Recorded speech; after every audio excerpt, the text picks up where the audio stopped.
I was sitting alone in a cafe when a strange woman approached my table. Without a word, she placed a gray metal box in front of me and said, "Guard this with your life tonight. Open it at midnight, not a second before." Before I could ask anything, she vanished into the November darkness. I slipped the box into my jacket and drove home, my hands trembling on the wheel. When I finally opened it at midnight, what I found inside made my knees buckle and my world shatter. Welcome to my story. Wondering what was in the box? Like and subscribe to see how this unfolds. Comment where you're watching from. Quick note, some elements are dramatized for storytelling. If it's not your style, feel free to check out other videos. Now let me tell you what I found at midnight. The coffee had gone cold an hour ago, but I kept the mug between my palms anyway.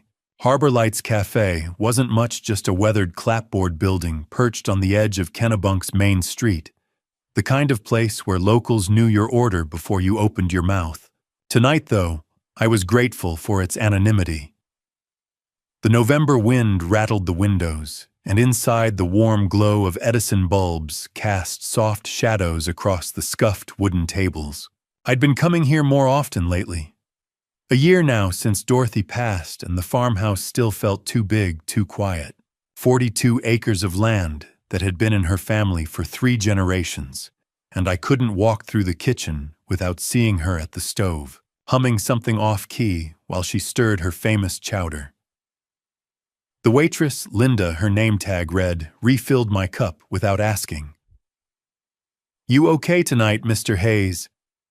I nodded. "Fine, thanks." She didn't believe me. Small-town folks never did, but she had the grace to let it slide. I was staring out the window, watching the occasional car crawl past on Route 1 when the woman appeared. She didn't walk in like a normal customer.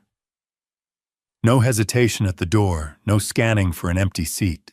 She moved with purpose, her dark coat buttoned to the collar, a gray scarf wrapped tight against the cold.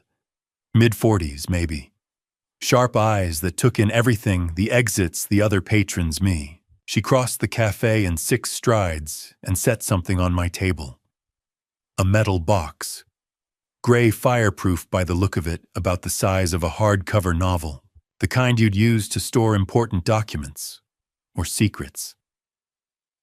"Guard this with your life tonight," she said. Her voice was low, steady. Not a request, a command. I looked up at her. My military instincts kicking in, assess the threat, identify the intention. But her face gave nothing away. "Who are—" She placed an envelope beside the box, plain white, sealed. "Open it at midnight, not a second before." "Look, I don't know what this is about." "Your wife knew." She leaned in slightly, and I caught the faint scent of rain on her coat. Dorothy knew, and now you need to know. My chest tightened. "What did you just say?" But she was already moving, weaving between tables toward the back exit. I started to stand to follow, but something in the way she'd said Dorothy's name with weight, with familiarity, rooted me to the spot. By the time I reached the back door, she was gone, vanished into the November night like smoke. I stood there for a moment, the cold air biting at my face, scanning the empty parking lot. Nothing. No car pulling away. No footsteps. Just the distant crash of waves against the rocks down by the shore. Back inside, Linda was wiping down the counter. "Friend of yours?" "Never seen her before." She frowned. "Funny. She looked like she knew you." I returned to my table. The box sat there dull and unassuming. I picked it up, heavier than I expected, solid. The metal was cold enough to burn. I turned it over. No markings, no labels, just a small keyhole on the front. The envelope felt thicker than it should. I tore it open. Inside, a small brass key and a folded note. The handwriting was hurried, almost frantic. "Midnight. Not a second before. Trust no one." V. My pulse quickened. V. Who the hell was V? I glanced at the clock on the wall. 9:47 p.m., 2 hours and 13 minutes. The drive home felt longer than usual. Route 9 stretched dark and empty, the headlights of my old Ford pickup, cutting through the fog rolling in from the coast. I kept the lockbox on the passenger seat, stealing glances at it every few seconds, like it might suddenly open on its own. Dorothy. That woman had said Dorothy's name. For a year I'd been stuck in this strange limbo, everyone in town tiptoeing around me, offering casseroles and condolences, telling me time would heal. But time hadn't done a damn thing except make the silence louder. And now this. I turned off the main road onto the gravel lane that led to the farm. The headlights swept across the old red barn, the fence Dorothy had painted white 2 summers ago. The vegetable garden now gone to seed. The house loomed ahead, its windows dark. I parked and sat there for a minute, engine ticking as it cooled. The wind pushed through the trees, making them groan and sway. November in Maine. Everything dying back, getting ready for winter's grip. Inside, I flipped on the kitchen light and set the box on the table. The old oak surface scarred and worn from decades of family meals. Dorothy used to sit right there every morning reading the Portland Press-Herald, with her coffee occasionally laughing at the police blotter. "Listen to this one, Russell," she'd say. "Someone called 911 because their neighbor's cat was staring at them." Staring. I shook my head, pushing the memory away. 10:45 p.m. I made a fresh pot of coffee, paced the kitchen, checked the clock, paced some more. Military training had taught me patience, but this was different. This wasn't waiting for orders or watching for movement in the dark. This was something else, something that had Dorothy's name attached to it. At 11:30, I sat down, pulled the box closer, ran my thumb over the keyhole. The note had said midnight.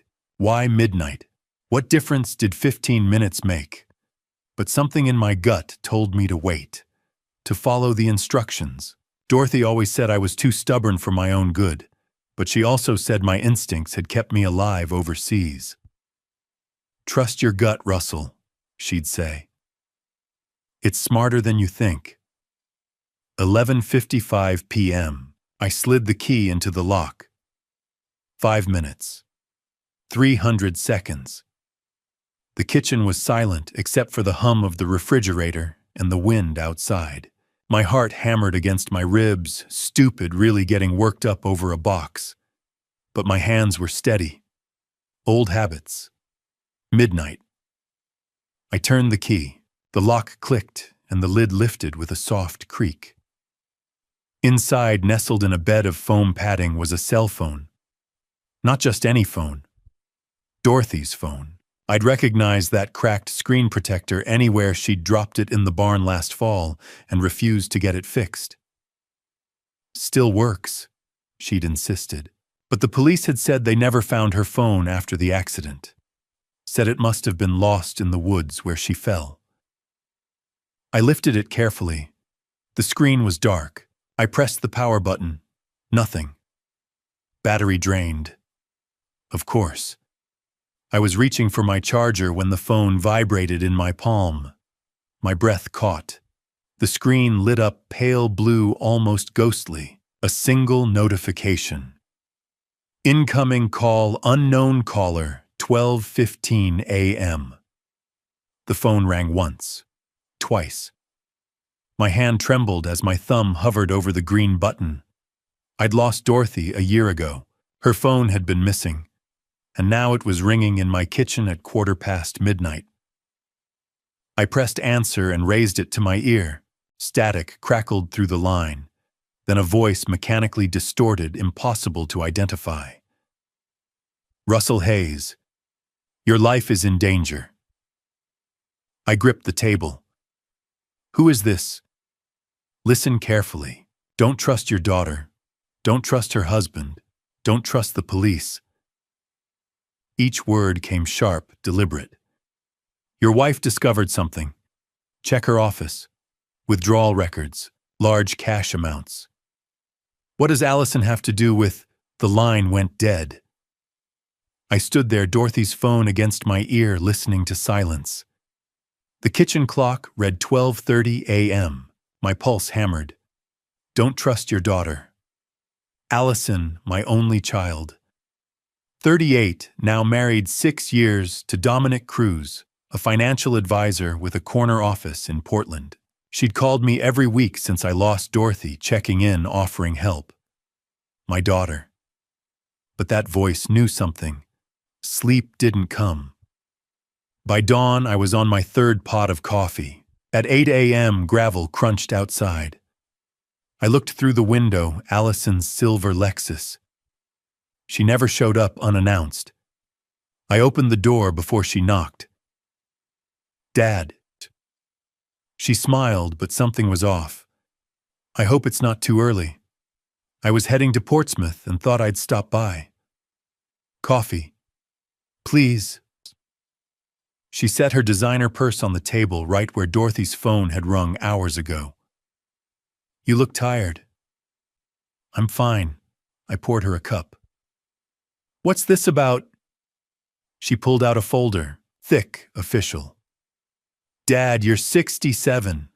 42 acres is a lot to manage alone. The barn needs repairs. The fences are falling apart. I'm managing. Are you?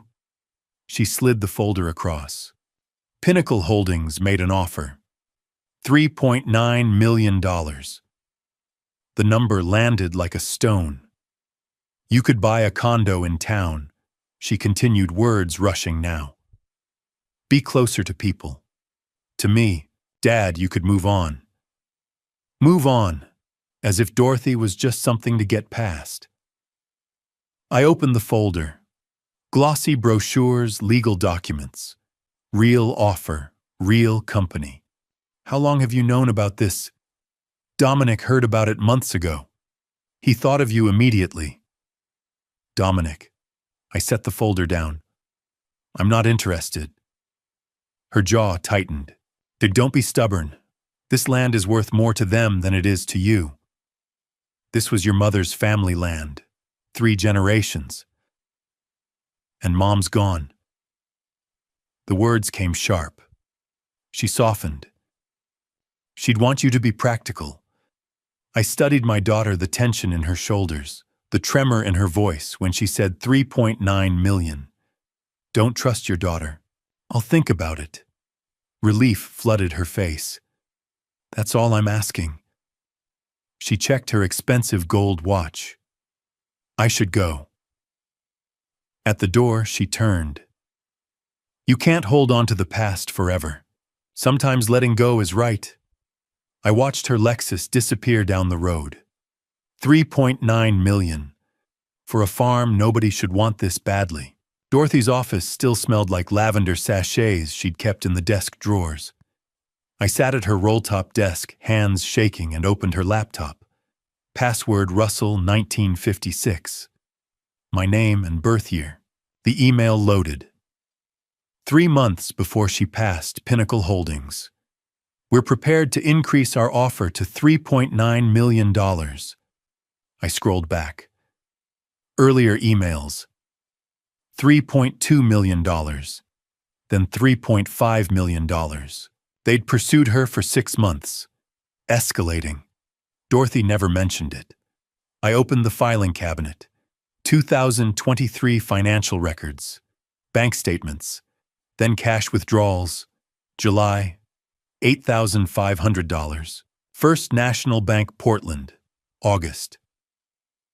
$13,600. Main Savings, Kennebunk. September. $20,400. Coastal Credit Union, Biddeford. Total $42,500. Dorothy was meticulous about money. She didn't withdraw $42,000 without a reason. Wedged between files, a small spiral notebook. Her handwriting hurried. August 15th, saw truck again, late. No headlights. Why August 22nd? Dominic asking about property. Pushy. September 3rd. Voices near old well. 2 a.m. they ran. September 10th. Why do they want my farm? The last entry, November 10th. 5 days before I lost her. Something's wrong. I need help. Who can I trust? I stared at the words until they blurred, pounding on the door. Through the window, unmarked sedan, government plates. I shoved the notebook into my jacket and answered. A man, early 50s badge clipped to his belt. Maine State Police jacket. Mr. Hayes, Detective Vincent Morales. We need to talk. Don't trust the police. I stepped aside. Come in. He moved into the kitchen with cop confidence, assessing everything. He sat in Dorothy's chair. I'm reopening the investigation into what happened to your wife. The room tilted. Reopening. New evidence suggests it may not have been accidental. I gripped the counter. What evidence? I can't discuss an active investigation. His voice was smooth, practiced. But I need to ask, had your wife mentioned feeling threatened? Anyone concerning her, who can I trust? No, I said. Nothing. His eyes narrowed. You're sure no unusual behavior? You people told me she fell. That's what happened. That's what the initial report concluded. He stood, handed me a card. But sometimes reports miss things. At the door, he paused. Be careful, Mr. Hayes. There are things about what happened to your wife we didn't tell you. His hand on the knob. And someone doesn't want you knowing the truth. The door closed. His sedan pulled away. I stood alone in the kitchen where Dorothy used to hum, where Allison had eaten 1,000 breakfasts, where a stranger's phone had rung at midnight. I pulled out Dorothy's notebook. Read the last line. Who can I trust? I didn't know anymore. I gestured toward the kitchen table. Have a seat, detective? Morales pulled out Dorothy's chair, the one with the carved armrest she'd traced every morning while reading the paper. He sat with casual authority, but his eyes never stopped moving. The coffee pot, the unopened mail, the framed photo of Dorothy and me. Cop eyes. Always cataloging. I poured myself another cup, keeping my hands steady despite the notebook burning in my jacket pocket. What can I help you with? When was the last time you had visitors? Anyone besides family? My daughter was here this morning. I leaned against the counter. She stops by occasionally. Anyone else? I thought of the woman at the cafe, the gray lockbox, Dorothy's phone ringing at midnight. No one. His pen scratched across paper. And before your wife's accident, did she mention anyone showing unusual interest in the property? Why do they want my farm? No. Morales looked up. You're certain no real estate inquiries?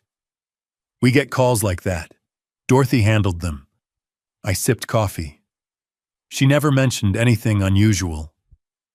A lie. But what could I say? Yes, I just discovered my wife was harassed for months, withdrew $42,500 in cash, and wrote that something was wrong. All things I knew nothing about. What about finances? Any unusual transactions? My pulse kicked up. We live simply. Farm income, my pension. Nothing fancy.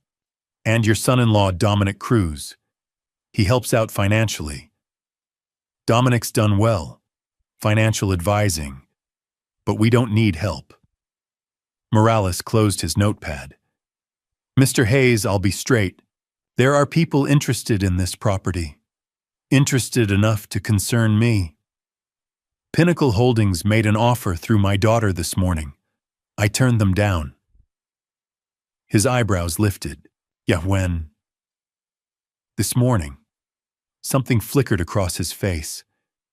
That's admirable, but it might also be dangerous. The word hung between us. What are you saying? There are easier ways to acquire property than making offers. He handed me a card with a handwritten number. Anything unusual happens, call me directly. Day or night? At the door, he paused. The night your wife had her accident mid-November, anything strange, vehicles, sounds. November 15th. The worst night of my life. I was at a supplier meeting in Portsmouth until 9. When I got home, Dorothy wasn't there. I found her near the old well around midnight. The old well. That's quite far from the house. She liked walking the property at night. Said it helped her think. In November, in the dark. I met his eyes. My wife wasn't afraid of the dark. He held my gaze, then nodded. No, I don't suppose she was. After his sedan disappeared, I stood at the window. Something felt wrong. The questions were too specific. Don't trust the police. I pulled out Dorothy's phone. 15% battery, impossible after a year. Unless someone had been maintaining it. I opened the Notes app. Shopping lists, farm reminders, recipes. Dorothy's life in fragments. Then at the bottom, a note dated mid-November, the day before I lost her. The truth is buried where the roses bloom. If I don't come back, Russell, dig deep. My hands shook. The roses. Dorothy's memorial garden. We'd planted it 15 years ago after her mother passed away. 24 peace roses with yellow and pink petals. She'd hidden something there. The phone buzzed. They're watching. Be careful tonight. V. The November sun was sinking. In a few hours, I'd be digging in Dorothy's rose garden. I opened the mudroom closet. Army flashlight. Collapsible shovel. Work gloves. Jacket. The phone buzzed again. A photo this time. Grainy, distant. My farmhouse. My driveway. My truck. Taken today. Someone was watching. Right now. I moved from the window, pulse hammering. Checked the locks. Scanned the tree line. Nothing. But that didn't mean they weren't there. Military training kicked in, situational awareness, defensive positioning. I was 67, but some instincts never fade. The afternoon crawled. I forced down cold chicken and stale bread. Checked the phone constantly. No new messages. At 5 p.m., tires on gravel. I moved to the front window, staying back from the glass. A black Mercedes. Spotless, expensive. It stopped in my driveway like it owned the place. The driver's door opened. Dominic Cruz stepped out. 40 years old, 6 feet tall, lean from expensive gyms. Charcoal suit that cost more than my pension. White shirt, no tie. Perfectly styled hair. Gleaming shoes. And his eyes, cold, calculating, swept the property like he was appraising it. He'd never shown up unannounced. Not once in 6 years. I watched him close the door. Smooth his jacket. Start toward the house with confident, purposeful strides. Then he glanced over his shoulder. Not casually, deliberately. Checking if anyone followed. And I saw it 50 yards back on the county road, half hidden in the trees. Another vehicle. Dark SUV. Tinted windows. Dominic never came alone unless there was trouble. And this time he'd brought backup. I opened the door before Dominic could knock. Better to meet him on my terms. Russell. He extended his hand, his smile perfectly calibrated, warm enough to seem friendly, but it never reached his eyes. Those stayed cold. Assessing. I didn't take his hand. Dominic, this is unexpected. I was in the area. Thought I'd check on you. He glanced past me into the kitchen. May I come in? I stepped aside. He moved through my house like he'd already mapped it. his expensive shoes clicking on the hardwood Dorothy had refinished herself 20 years ago. He set a leather briefcase on the kitchen table. Allison mentioned you're thinking about the Pinnacle offer. I said I'd think about it. Good. That's smart. He unzipped the briefcase, pulled out a tablet and several printed spreadsheets. I took the liberty of running some numbers. As your financial advisor, you're Allison's financial advisor, not mine. His smile tightened. Fair enough. As someone who cares about this family, then. He slid a spreadsheet across the table. Property taxes, $18,000 a year, insurance, maintenance, utilities. Your monthly expenses are running around $4,000. I'm aware of my expenses. And your income. He tapped the tablet. Farm revenue is down 30% from 5 years ago. Your pension covers basics, but there's no cushion. One bad harvest, one major repair, the furnace, the roof, the well pump, and you're looking at serious debt. I crossed my arms. I've managed this farm for 40 years. You and Dorothy managed it. His voice was gentle, but the words cut. Now it's just you. 67 years old. How much longer can you maintain 42 acres alone? Long enough. He stood, moved to the window overlooking the back acreage.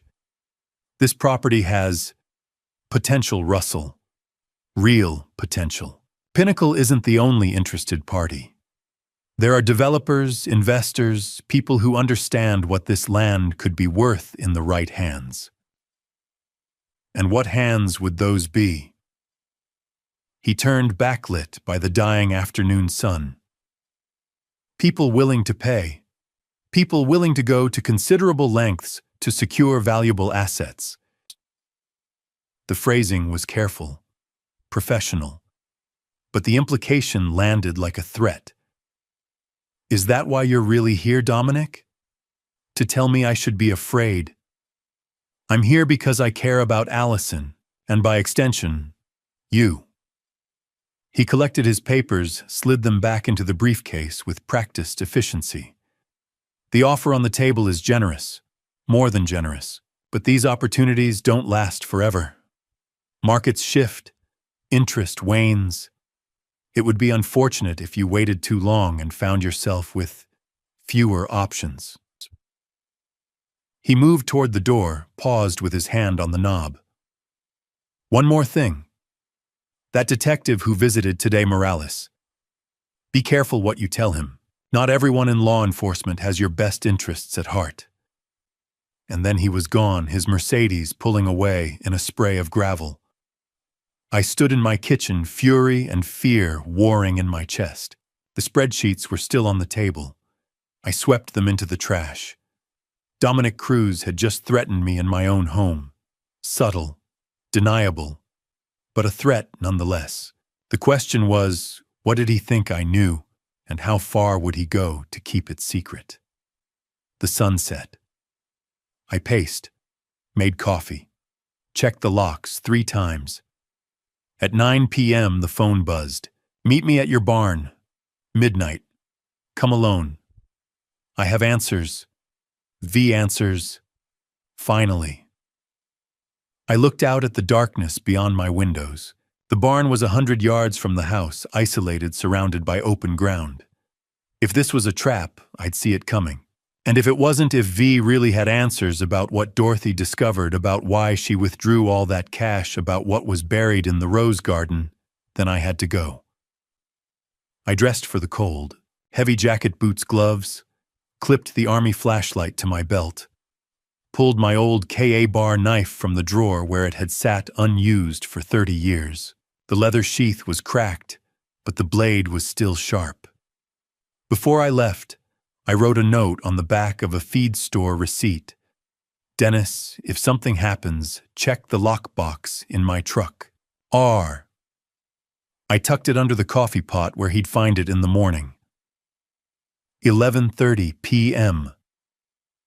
I grabbed the flashlight and headed out.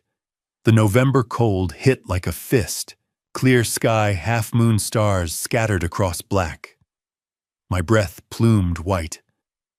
The ground was hard under my boots, frost crunching with each step. The barn loomed ahead, dark, silent. Dorothy used to stable 2 horses there back when Allison was young. Now it held old equipment, hay bales, memories of a life that felt impossibly distant.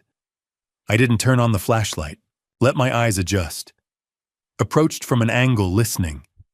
Nothing, just wind rattling the loose siding. 11:45 p.m. I eased open the side door. The hinges screamed. Inside, darkness thick enough to choke on. The smell of old hay motor oil, ancient wood. I clicked on the flashlight. The beam cut through shadows, illuminating dust motes, cobwebs, the rusted shell of Dorothy's old Ford tractor. "Hello!" My voice echoed off the rafters. Silence. Then movement. Fast. To my left. I spun my hand, dropping to the knife. "Don't." A woman's voice. Calm. Authoritative. "I'm not here to hurt you." The beam found her. Mid-40s, dark hair, pulled back, practical clothes, jeans, boots, a black jacket. The same woman from the cafe. The same sharp eyes that missed nothing. But now she was holding up a badge. FBI. Russell Hayes. She lowered the badge. "I'm Special Agent Veronica Hart. Your wife was working with the Bureau before she passed away, and now I need your help to finish what she started." I lowered the knife, but didn't let go. "FBI." My voice came out hoarse. Dorothy never told me anything. She couldn't. Hart stepped closer, her face shadowed in the flashlight's glow. 6 months before she passed, your wife contacted our Boston field office. She discovered something on this property. Something dangerous. The barn suddenly felt too small, too cold. What kind of something? Unusual activity. Late-night vehicles with no headlights. Sounds in the woods, voices, machinery. She started documenting everything. Hart pulled out her phone, swiped through photos. "These are from her emails to us." I recognized Dorothy's handwriting. Date-stamped notes. Blurry photos taken from the kitchen window of trucks moving through our back acreage at 2 a.m. My hand tightened on the knife handle. Why didn't she tell me? She was protecting you. Hart's voice softened. Your wife was meticulous, smart. She knew if she told you, you'd confront whoever was trespassing, and that would have put you both at risk. Risk from what? Hart met my eyes. There's a natural cave system under your property.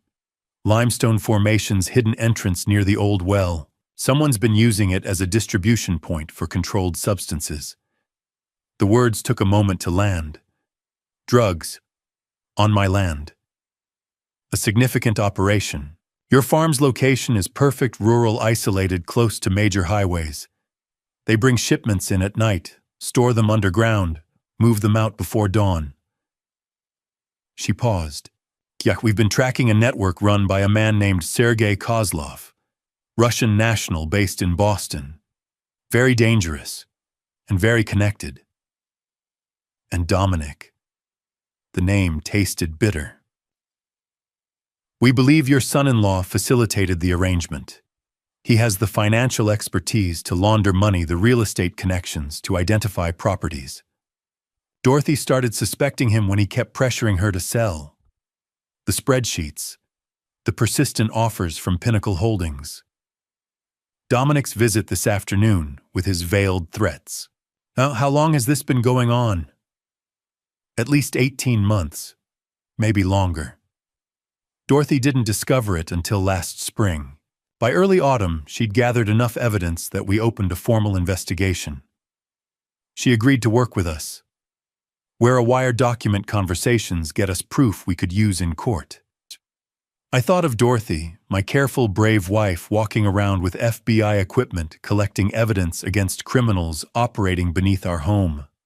While I was at grain supplier meetings, oblivious, what happened? My throat was so tight I could barely force the words out. November 15th. What really happened? Hart's expression shifted. Harder. Grimmer. We lost contact with her that afternoon. She was supposed to check in at 6 p.m. She didn't. We had agents en route, but she stopped. Started again. Russell, what happened to your wife wasn't accidental. Someone discovered she was working with us, and they made sure she couldn't continue. The barn tilted. I grabbed the tractor for support. You're telling me I couldn't say it. Couldn't make the words real. I'm telling you, Dorothy was taken from you, and the people responsible are still here, still using your land, still profiting from her silence. Rage hit like a freight train, hot, blinding. My wife, my Dorothy, had been trying to protect this farm, protect me, and someone had silenced her for it. I'd spent a year drowning in grief, believing she'd fallen in the dark, believing it was an accident, a cruel twist of fate. But it wasn't fate. It was them. Dominic, Kozlov, whoever else was involved in this operation. They'd taken her from me. The evidence box.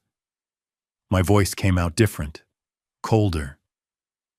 Dorothy's note said the truth was buried where the roses bloom. She left something for me to find. Hart's eyes sharpened. Show me. We moved fast. Out of the barn across the frost-hard ground.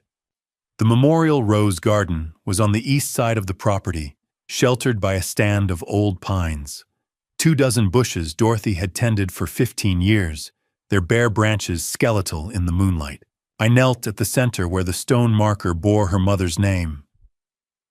She said to dig deep. Hart produced a small folding shovel from her jacket. Military grade. Let me. No. I took it. This is my land. My wife. I'll dig. 100 a.m. The ground was hard, resisting the blade.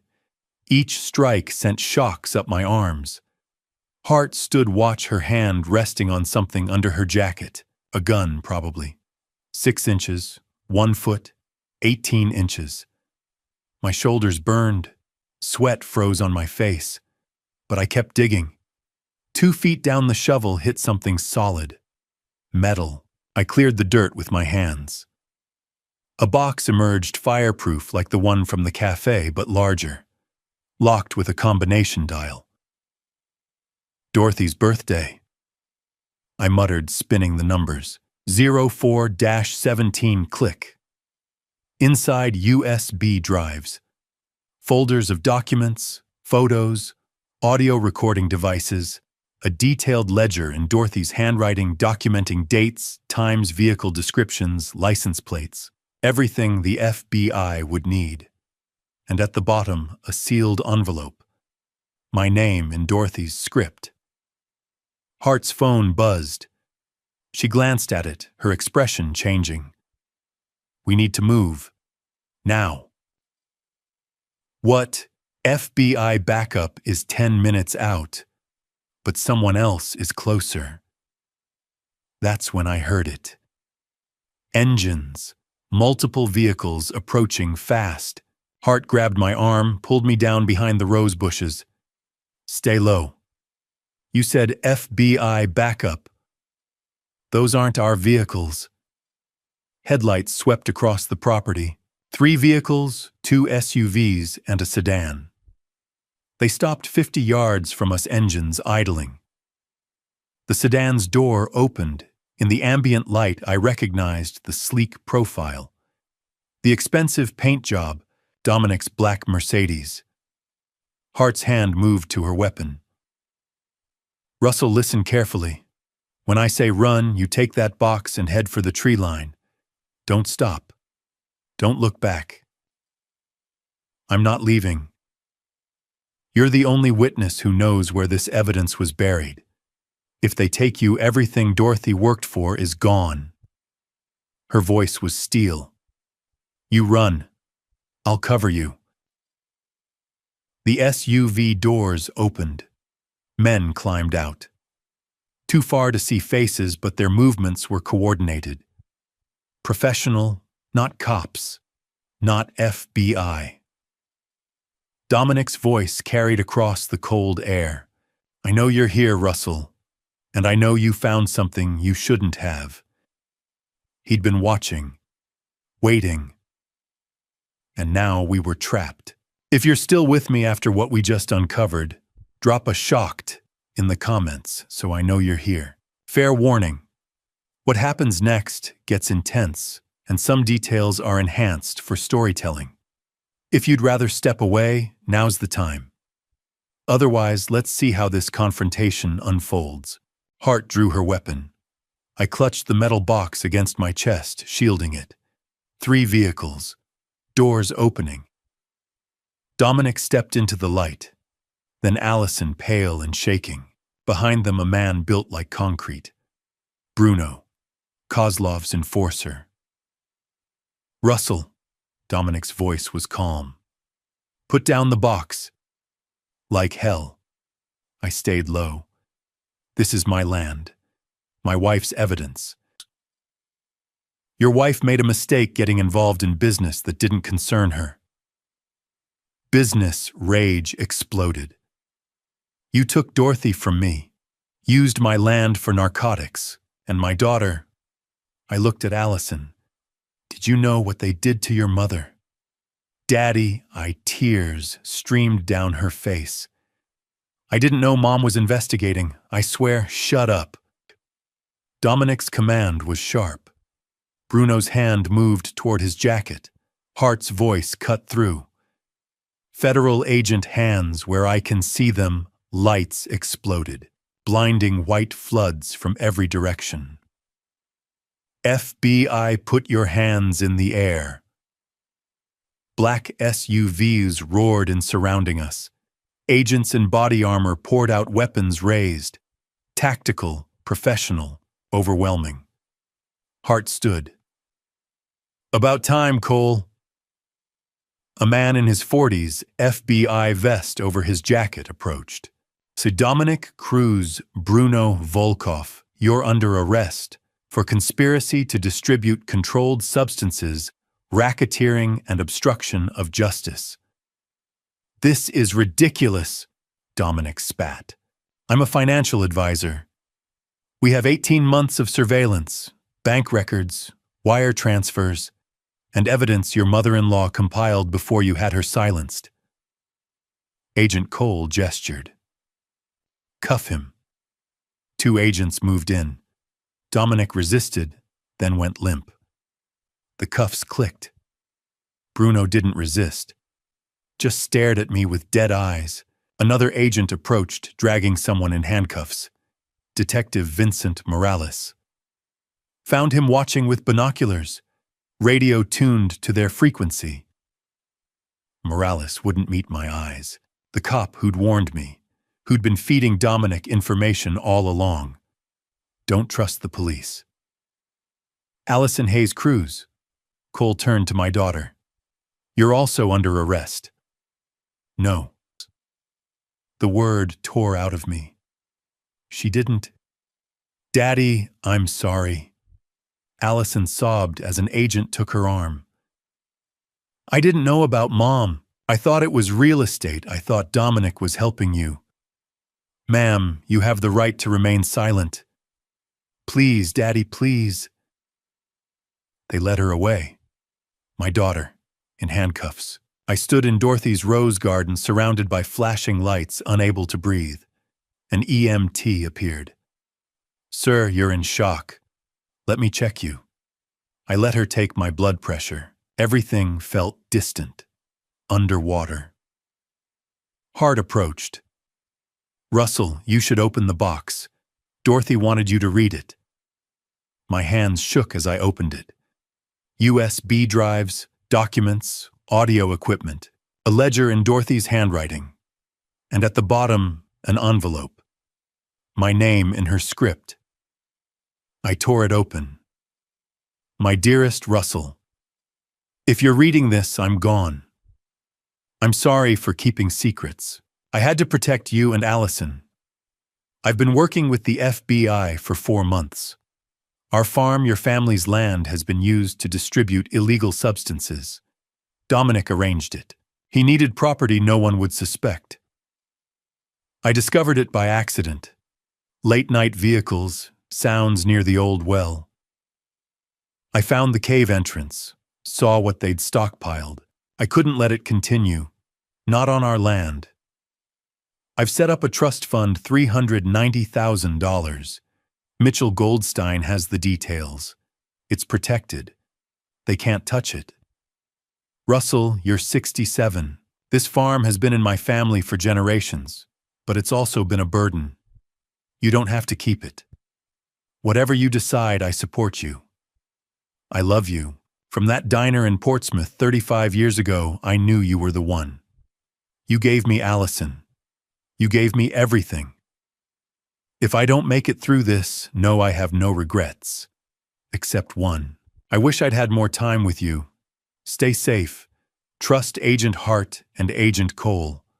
All my love, Dorothy P.S. Russell. There's one more thing about Dominic. He's not who you think. Ask Dennis to check his Boston address, 227 Commonwealth Avenue. I love you forever. D. I read the last line 3 times. Tears I'd held back for a year broke through. I knelt in the dirt in Dorothy's rose garden and wept. For my wife, for my daughter, for everything poisoned from within. Hart's hand settled on my shoulder. She didn't speak, just stood there while I fell apart. When I could breathe again, I looked up. Boston, 227 Commonwealth Avenue. What's there? Her expression was grim. We'll find out. But Russell, whatever Dorothy discovered, it's going to be hard to hear. I folded the letter carefully, tucked it against my chest. I'd already lost everything. How much worse could it get? I sat in the kitchen at 4 a.m., Dorothy's letter still gripped in my hand. The paper was creased, worn from being folded and unfolded. I'd read it 6 times. Memorized every word. Asked Dennis to check his Boston address, 227 Commonwealth Avenue. The arrests had happened hours ago. Flashing lights. Handcuffs. My daughter crying as they led her away. I should have felt relief, but all I felt was empty. The coffee pot hissed. I poured another cup, my 4th, maybe 5th. Sleep wasn't coming. The phone rang. Dennis, Dorothy's younger brother, 61, a year younger than she'd been. Russell, I'm on my way. I found something about Dominic. Something you need to see. What kind of something? Not over the phone? 2 hours. He hung up. I stood at the window watching darkness fade to gray. The rose garden was still cordoned off with yellow tape. FBI evidence markers dotted the ground. Dorothy had knelt there burying evidence, hoping I'd find it. And I'd been oblivious. By 6 a.m., Dennis's truck pulled up. He climbed out carrying a laptop bag and a thick manila folder. I opened the door. He pulled me into a hug. Dennis wasn't usually demonstrative, but Dorothy's passing had changed things. I'm sorry, he said, for all of it. Come in. He sat up at the kitchen table, the same table where Dominic had spread his threatening spreadsheets yesterday, a lifetime ago. Coffee. Please. He opened the laptop. After you told me about Dorothy's note, the Boston address, I couldn't sleep. So I started digging. Property records, public databases. I've got a friend in Boston real estate. He turned the screen toward me. 227 Commonwealth Avenue. It's a condo, 2-bedroom, purchased years ago. By Dominic. By Dominic and Victoria Cruz. The name landed like a stone. Victoria. Dennis pulled papers from the folder. Marriage certificate. Commonwealth of Massachusetts. Dominic Alexander Cruz and Victoria Ann Morrison. Married June 12th. I stared at the document. Official seal, signatures, witnesses. That's impossible.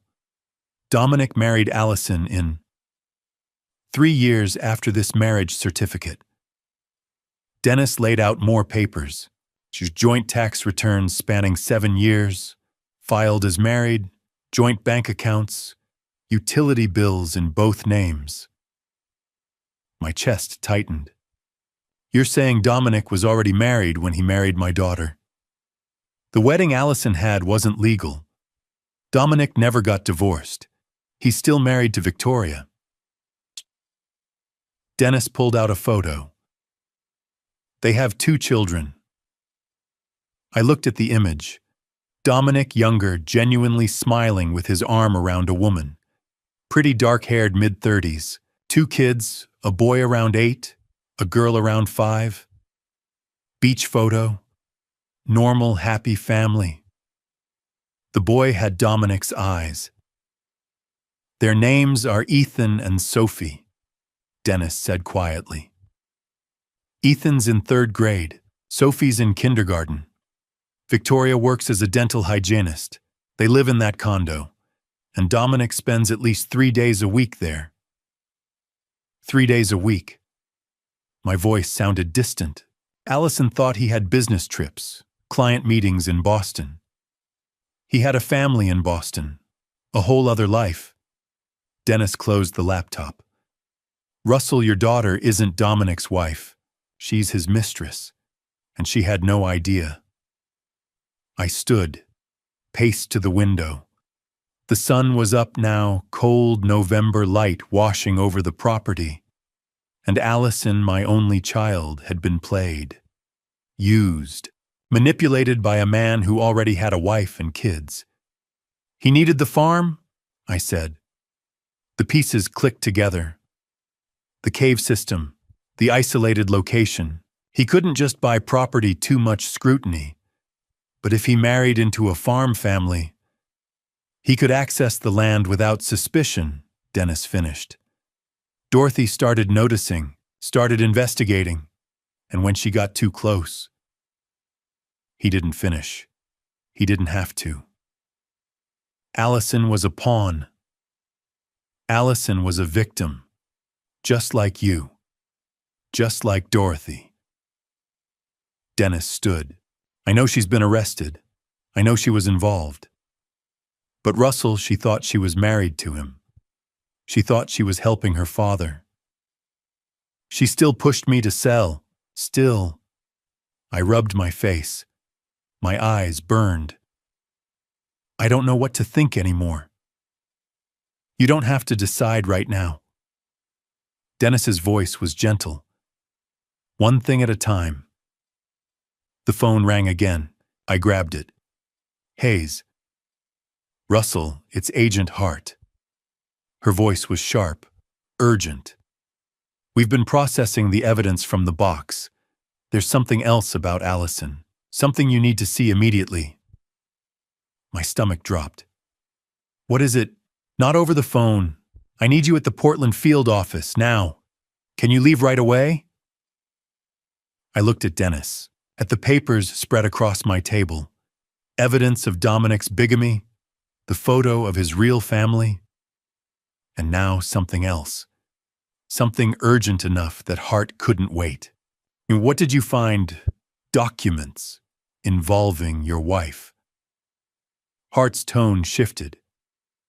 Russell, bring someone with you. You shouldn't hear this alone. How soon can you get here? My hand tightened on the phone. 1.5 hours. I'll be waiting. Front desk. Don't talk to anyone else. She hung up. I stood there, phone against my ear, listening to dial tone. Dennis was already gathering the papers. I'll drive. she said immediately. Then we leave now. He grabbed his keys. Come on, Dennis. Whatever it is, you're not facing it alone. His hand on my shoulder was steady. Dorothy would want me here, so I'm here. I grabbed my jacket, followed him out to his truck. The manila folder sat on the seat between us. Evidence of Dominic's double life. And somewhere in Portland, Agent Hart was waiting with something else. Something urgent. Something involving Dorothy's documents. Something I shouldn't hear alone. Dennis started the engine. You ready? I looked back at the farmhouse. Yellow tape. Evidence markers. The rose garden where I'd found truth buried 2 feet deep. No, I said. But let's go anyway. He pulled out of the driveway, gravel crunching under the tires, and I wondered how much more truth I could stand before I broke completely. Dennis drove me to the FBI field office in Portland. I hadn't slept since the rose garden. The world outside blurred past gray and cold. We pulled into a parking garage beneath a glass federal building. Agent Hart met us in the lobby, looking as exhausted as I felt. Russell, thank you for coming. She nodded at Dennis. You must be Dorothy's brother. Dennis Hayes. She led us through security, up an elevator, down a hallway. Conference room 4B. Inside a table covered with documents, evidence bags, a laptop, and a man in his 50s wearing a 3-piece suit and wire-rimmed glasses. Russell Hayes, this is Mitchell Goldstein. He was your wife's attorney. Goldstein stood, extended his hand. Mr. Hayes, I'm sorry we're meeting under these circumstances. Dorothy was a remarkable woman. I shook his hand, said nothing. Hart gestured to chairs. Please sit. She placed 2 documents side by side. This is your wife's actual will. Drafted 2 months before she passed away, notarized, witnessed, legally filed. I looked at Dorothy's signature, her handwriting neat, careful loops I'd known for 35 years. It establishes a trust fund of $390,000 in your name. Protected. The farm remains yours to decide its future. Your choice. Goldstein leaned forward. Dorothy wanted you secure, free to make decisions without financial stress. Hart placed another document beside the first. This is a will Allison presented 1 month after your wife passed away. Similar format, similar language, but wrong. Like this version leaves everything to Allison. Complete control. Hart's finger traced the signature. That signature is forged. The word hit like a fist. How do you know? Goldstein pulled out magnified photos. Handwriting analysis.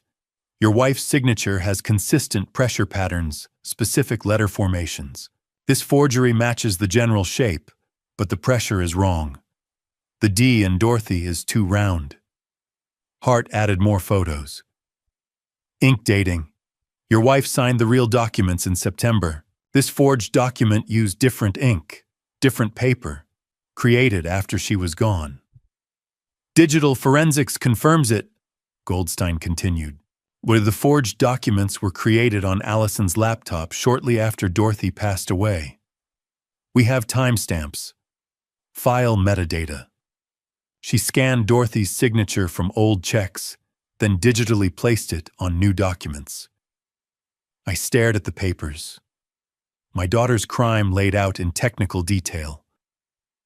Why? My throat tightened. So Dorothy left her money. Why would she? Dominic. Hart's voice was flat. He needed immediate access to the farm. The operation was expanding. Kozlov was pressuring him. And Dominic had 2 families to support, Victoria and the kids in Boston, Allison here. He was drowning in debt. The only solution was to control this property and sell it. $3.9 million, enough to pay off Kozlov and disappear. So he told Allison to forge her mother's will. We believe so. Allison claims she didn't know the full extent of his operation.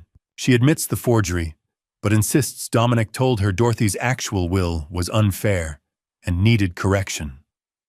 Hart's tone made clear what she thought of that. Dennis spoke. What happens to her now?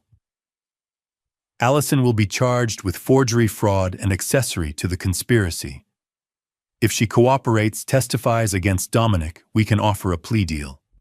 4 to 7 years. And Dominic? Federal charges: conspiracy, racketeering, fraud, bigamy. 40 to 50 years. No parole. Hart closed the folder. He'll be 70 when eligible for release.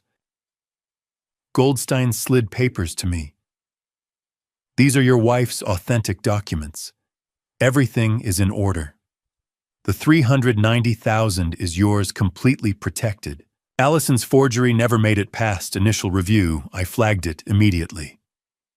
$390,000. Dorothy's gift. Money I'd rather not have if it meant she was still here. The trust was funded from her personal assets, Goldstein explained. She sold her mother's jewelry collection, liquidated bonds, withdrew savings carefully. She did it quietly so Dominic wouldn't notice.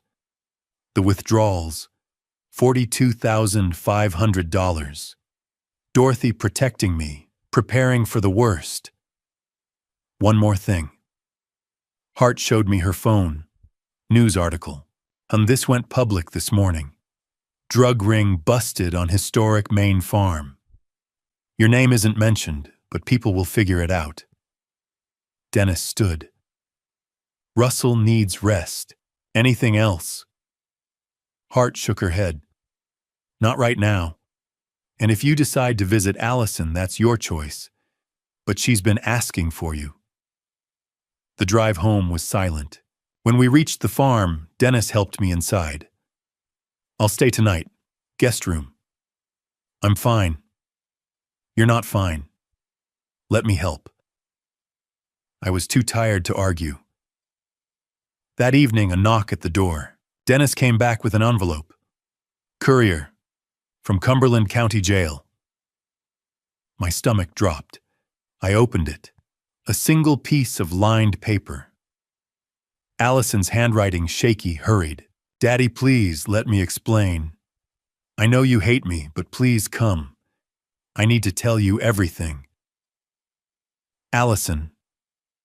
I read it 3 times. Dennis looked over my shoulder. You going? I don't know. She's still your daughter. She forged her mother's will. Tried to steal everything Dorothy left me. She was also manipulated by a man who had her believing she was married to him, who used her, lied to her. Dennis sat across from me.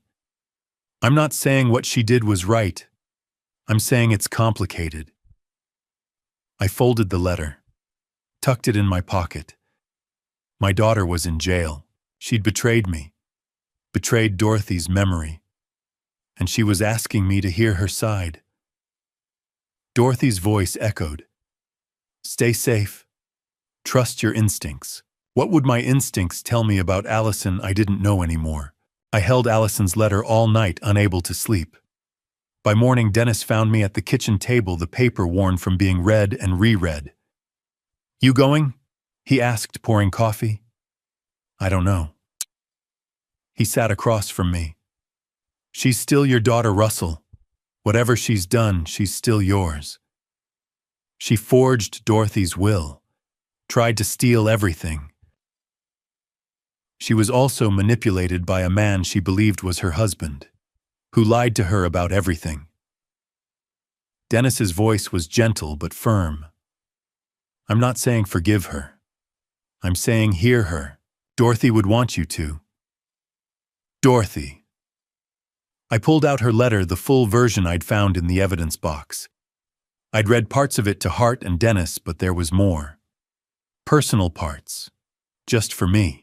I unfolded it. Read the section I'd skipped before. Russell, if you're reading this, I'm gone. And I know you're angry. You have every right to be. I kept secrets. I put myself in danger. But please, my love, don't let this pain destroy you. You've been through war. You've survived losses before. You're stronger than you know.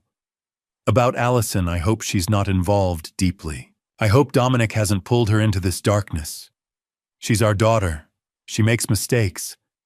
She's stubborn like you, emotional like me. But underneath, she has a good heart. If she's done something wrong, she'll need to face consequences. But Russell, don't lose her completely. Don't let anger poison what's left of our family. Live, my darling. Don't just survive, live. Love. Forgive if you can.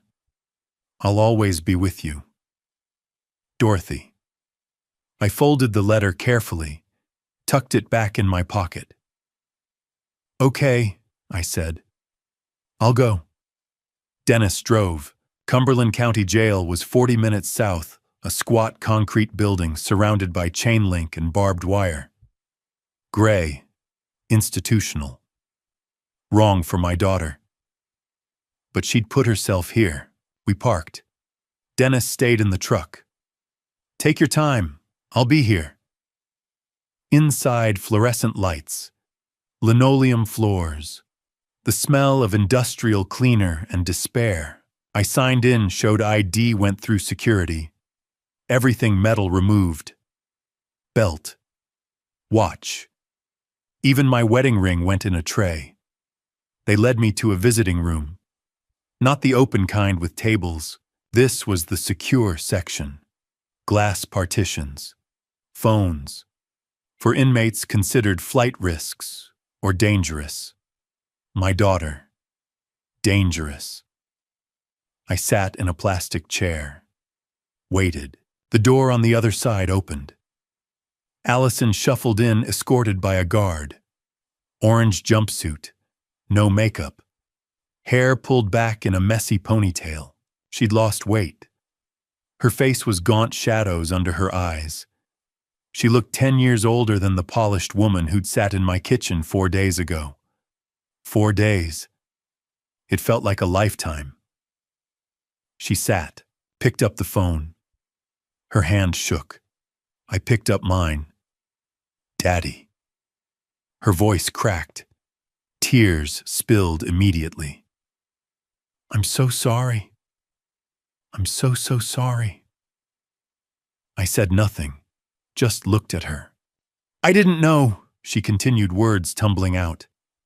I swear I didn't know about the narcotics, not until October. I found texts on Dominic's phone. Asked him about it. He said it was a business investment gone wrong that he was trying to get out. I believed him. You believed him. My voice was flat. He was my husband. Or I thought he was. Fresh tears. I didn't know about Victoria, about the kids. I didn't know any of it until the FBI told me. But you knew about the forgery. She flinched. Yes. Dominic said he said Mom's will was unfair, that she'd written it when she was upset, not thinking clearly. He showed me a draft he said she'd wanted to make but never finished. He said we were just completing her wishes. And you believed that too. I wanted to believe him. Her voice broke. He was my husband, my partner. I loved him. And he was so convincing, Dad. So, she pressed her palm against the glass. I know that's not an excuse. I know I should have questioned, should have checked. But I was scared. Scared of what? Of him. She looked down. By the time I started suspecting things weren't right, I was in too deep. He'd get angry when I asked questions. She stopped. He'd threaten things, subtly. Say things like, you wouldn't want anyone to think you were involved in financial improprieties, or your father's farm could be investigated for tax issues.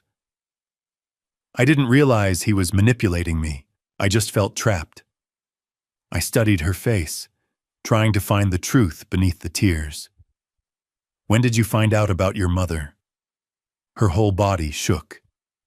The FBI told me. After they arrested me, they said Mom had been working with them, that she'd been investigating Dominic, that what happened to her wasn't an accident. She looked up mascara-streaked face. I swear on everything, Daddy, I didn't know. I would never. Mom was my best friend.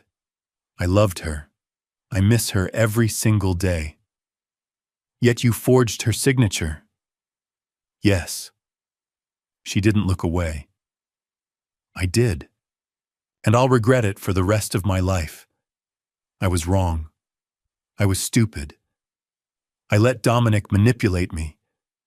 But I never wanted Mom to get hurt. If I'd known what he was really doing, what he was capable of. She couldn't finish. The silence stretched between us. Just the sound of her crying, the hum of fluorescent lights, the distant clang of metal doors. I thought of Dorothy's letter. Don't lose her completely. I thought of my daughter at 5 bringing me dandelions, at 12 helping me fix the barn door, at 20 graduating college while Dorothy and I cheered, and I thought of her at 38, broken and orange jumpsuited behind glass. You'll have to pay for what you did, I said finally. I know. You'll cooperate with the FBI. You'll testify against Dominic. You'll serve your time. I will. Whatever it takes. Her eyes pleaded. Daddy, I know you probably hate me. I understand if you never want to see me again, but please know I'm sorry. I'm so sorry. I stood. She stood too, pressing both hands against the glass. I don't hate you, Allison. The words came slowly. But I don't know how to forgive you yet either. What you did to your mother's memory, to me, it's going to take time. I understand. But you're still my daughter. I placed my hand on the glass, matching hers. And when you get out, if you get out, we'll figure out what comes next. Her face crumpled. Thank you. Thank you, Daddy. The guard touched her shoulder. Time was up. I love you, she said as they led her away. I couldn't say it back. Not yet. But I nodded. Dennis was waiting in the truck. He didn't ask how it went. Just drove. That evening, I stood in Dorothy's bedroom. Our bedroom. The room we'd shared for 35 years. Her clothes still hung in the closet. Her books still stacked on the nightstand. The lavender sachets still tucked in drawers. I pulled out her letter. Read the last lines again. Live, love, forgive if you can. Outside the window, the first snow of the season began to fall. Soft, silent, covering the farm in white. The rose garden, the barn, the fields Dorothy had loved. Winter was here. Long, cold, testing. But winters didn't last forever. Spring would come eventually. I just had to survive until then. March. The last snow melted from the fields. I stood before the memorial rose garden, watering can in hand, and for the first time in 4 months, I felt like I could breathe. The garden had expanded. What had been 24 bushes was now 60 new plantings arranged in circles around Dorothy's mother's stone. Peace roses, their bare branches showing first hints of green. 4 months since that night. Since arrests and handcuffs and my daughter crying as they led her away. 4 months of winter. Long, cold, testing. But I'd survived. I was 68 now. Birthday had passed in February. I'd lost weight, face more weathered but stronger in ways that had nothing to do with muscle. Russell, Dennis called from the barn. You want to check this beam? I walked across soft ground to where Dennis stood with tools. The barn renovation was his idea. "Can't let this place fall apart," he'd said in January. So he'd stayed, moved into the guest room, helped me work through winter darkness. The beam was solid. I nodded. Dennis smiled and went back to work. Movement caught my eye. 2 figures coming from the south field, Owen and Morgan. I'd hired them in February. Young couple, late 20s, looking for farm work. Owen, tall, rangy degree in sustainable agriculture. Morgan, compact, strong background in veterinary science. They were exactly what this farm needed. Energy. Hope. Laughter. "Mr. Hayes." Owen waved. "Irrigation lines are cleared. We can start next week." Morgan grinned, mud-splattered. "I've found 3 old horseshoes. Want 'em for the barn. Dorothy would like that." They headed to the cottage, the old farmhand quarters I'd renovated with trust money. They'd moved in 3 weeks ago, and already it felt lived in. I'd used Dorothy's $390,000 carefully. Security-first cameras, motion lights, new locks. FBI approved, sealing the cave entrance once they'd finished evidence collection. 2 tons of concrete. That entrance would never open again. Rose Garden expansion came next. Not practical, but necessary. A place to honor Dorothy. The rest went into infrastructure. New tractor, irrigation system, barn materials, a greenhouse half-built, and the cottage for Owen and Morgan. Because this farm was too big for one man alone. Inside, I made coffee. The kitchen still smelled like Dorothy, sometimes lavender and vanilla. Her things remained. Her mug, her glasses on the windowsill. I hadn't been ready to pack them away. Maybe I never would be. The mail came. Bills, advertisements, and a thin envelope from Cumberland County Jail. Allison's handwriting. I set it aside. Unopened. She'd written twice a week since January. Apologizing, describing therapy, asking about the farm. I hadn't replied. But I kept every letter in Dorothy's desk drawer. Not ready to forgive, but not ready to throw them away either. Progress, I supposed. Dennis came in for lunch. We ate in silence soup Morgan had made bakery bread. "Hear from Agent Hart?" Dennis asked. "Last week. Dominic's getting 45 years. And Allison, 4 years. Plea deal went through. Parole after 3 with good behavior." Dennis nodded. Didn't push. After lunch, Owen knocked on the office doorframe. "Mr. Hayes, we found something in the barn." He handed me a spiral notebook. Worn, stained, Dorothy's handwriting garden journal. I opened it carefully. Sketches, plans, lists in her script. Hayes Heritage Farm. Organic and educational organic vegetables. Greenhouse for year-round. Growing educational tours for school groups. Farm-to-table dinners. Sustainable farming workshops. Page after page of her vision. On the last page, dated 2 months before I lost her. "This farm has been in my family for generations. But it doesn't have to stay the same. Growth isn't betrayal. Change isn't forgetting. Maybe we can build something new while honoring what came before." Russell will think I'm crazy, but I think he'll love it once he sees it working. My vision blurred. She'd been planning this while investigating Dominic, while collecting evidence, while preparing to risk everything. She'd still been dreaming of the future. "Mr. Hayes." Morgan's voice was gentle. "You okay?" "Yeah." I cleared my throat. "Thank you for finding this." Owen and Morgan exchanged a look. "If you want help making it happen." Owen said, "We're in." I looked at them, at their hopeful faces, at the journal full of Dorothy's dreams, at the farm coming back to life. "Okay," I said.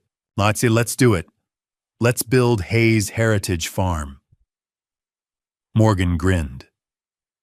Owen pulled out his phone to take notes, and for the first time since November, I felt something that wasn't grief or anger. I felt purpose.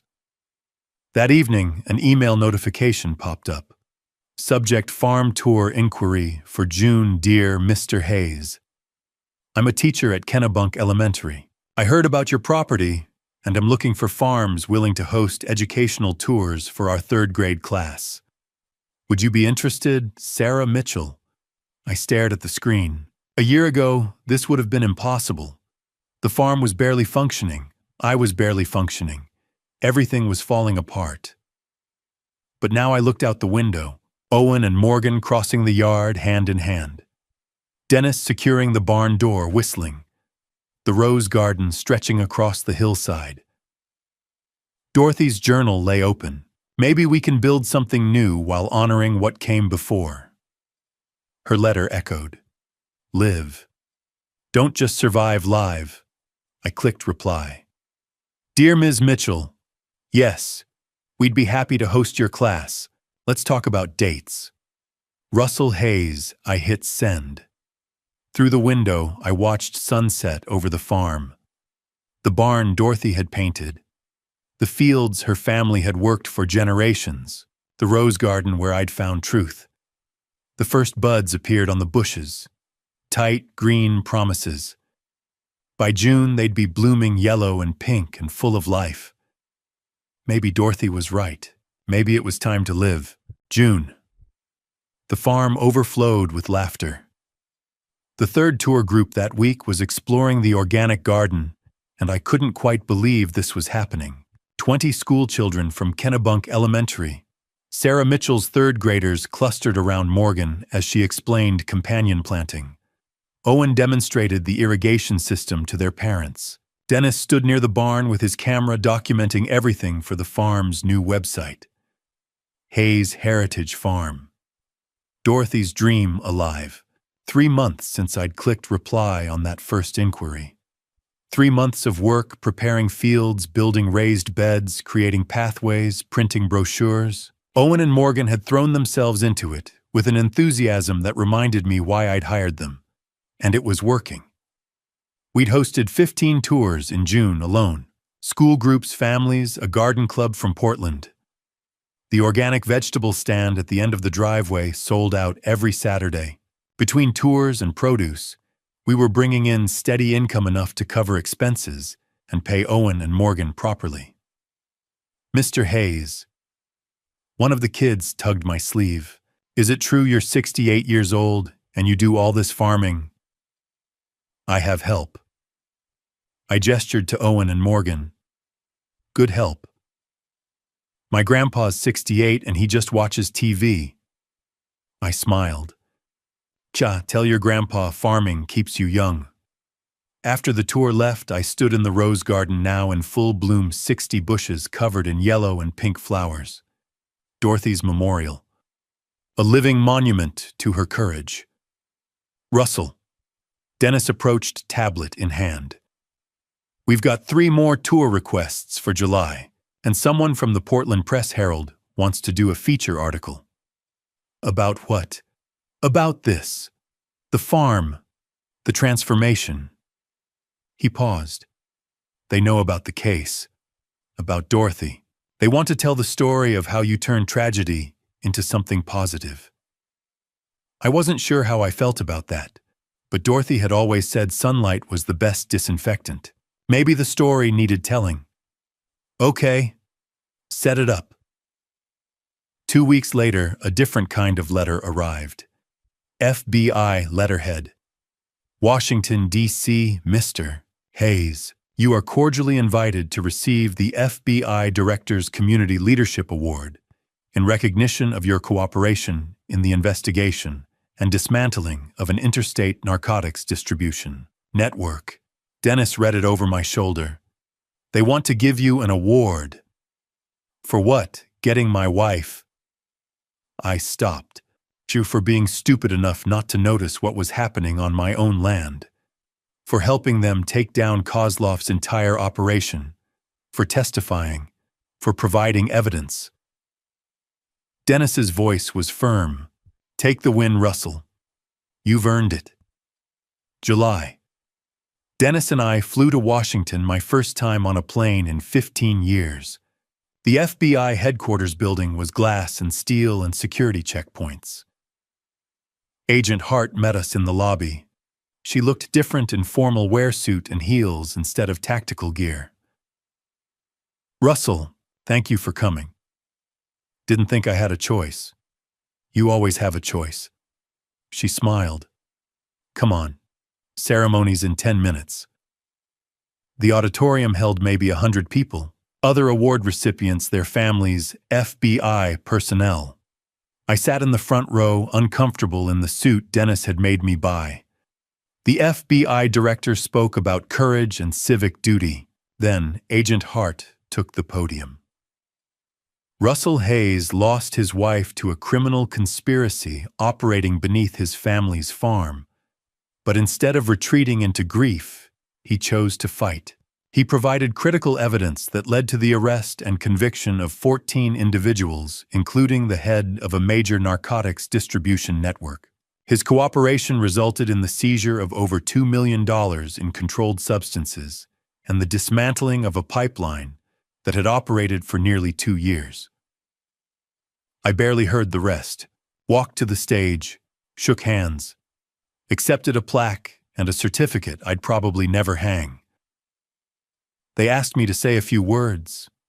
I looked at the audience, at Hart and Cole in the front row, at Dennis, who'd supported me through the darkest months. I didn't do this for an award, I said. I did this for my wife, Dorothy. She was the real hero. She discovered the operation. She collected evidence.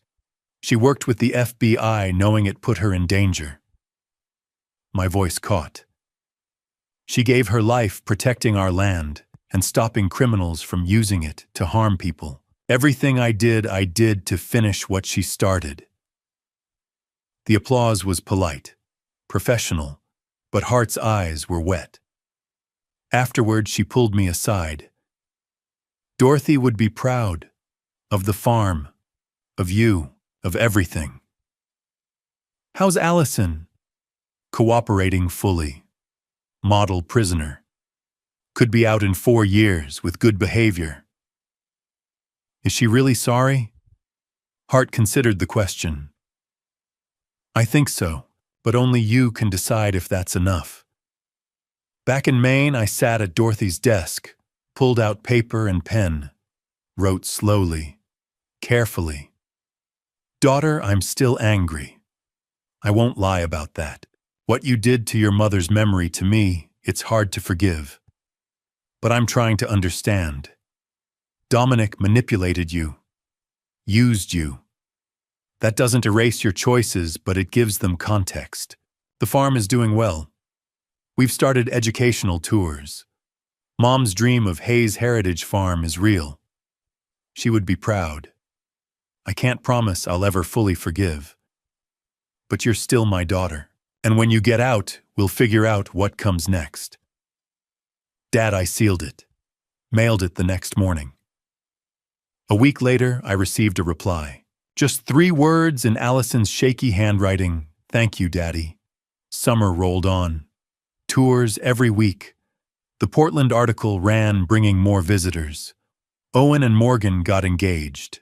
Dennis started dating a woman from the garden club. Life blooming like the roses. But August became September. September became October. And November approached.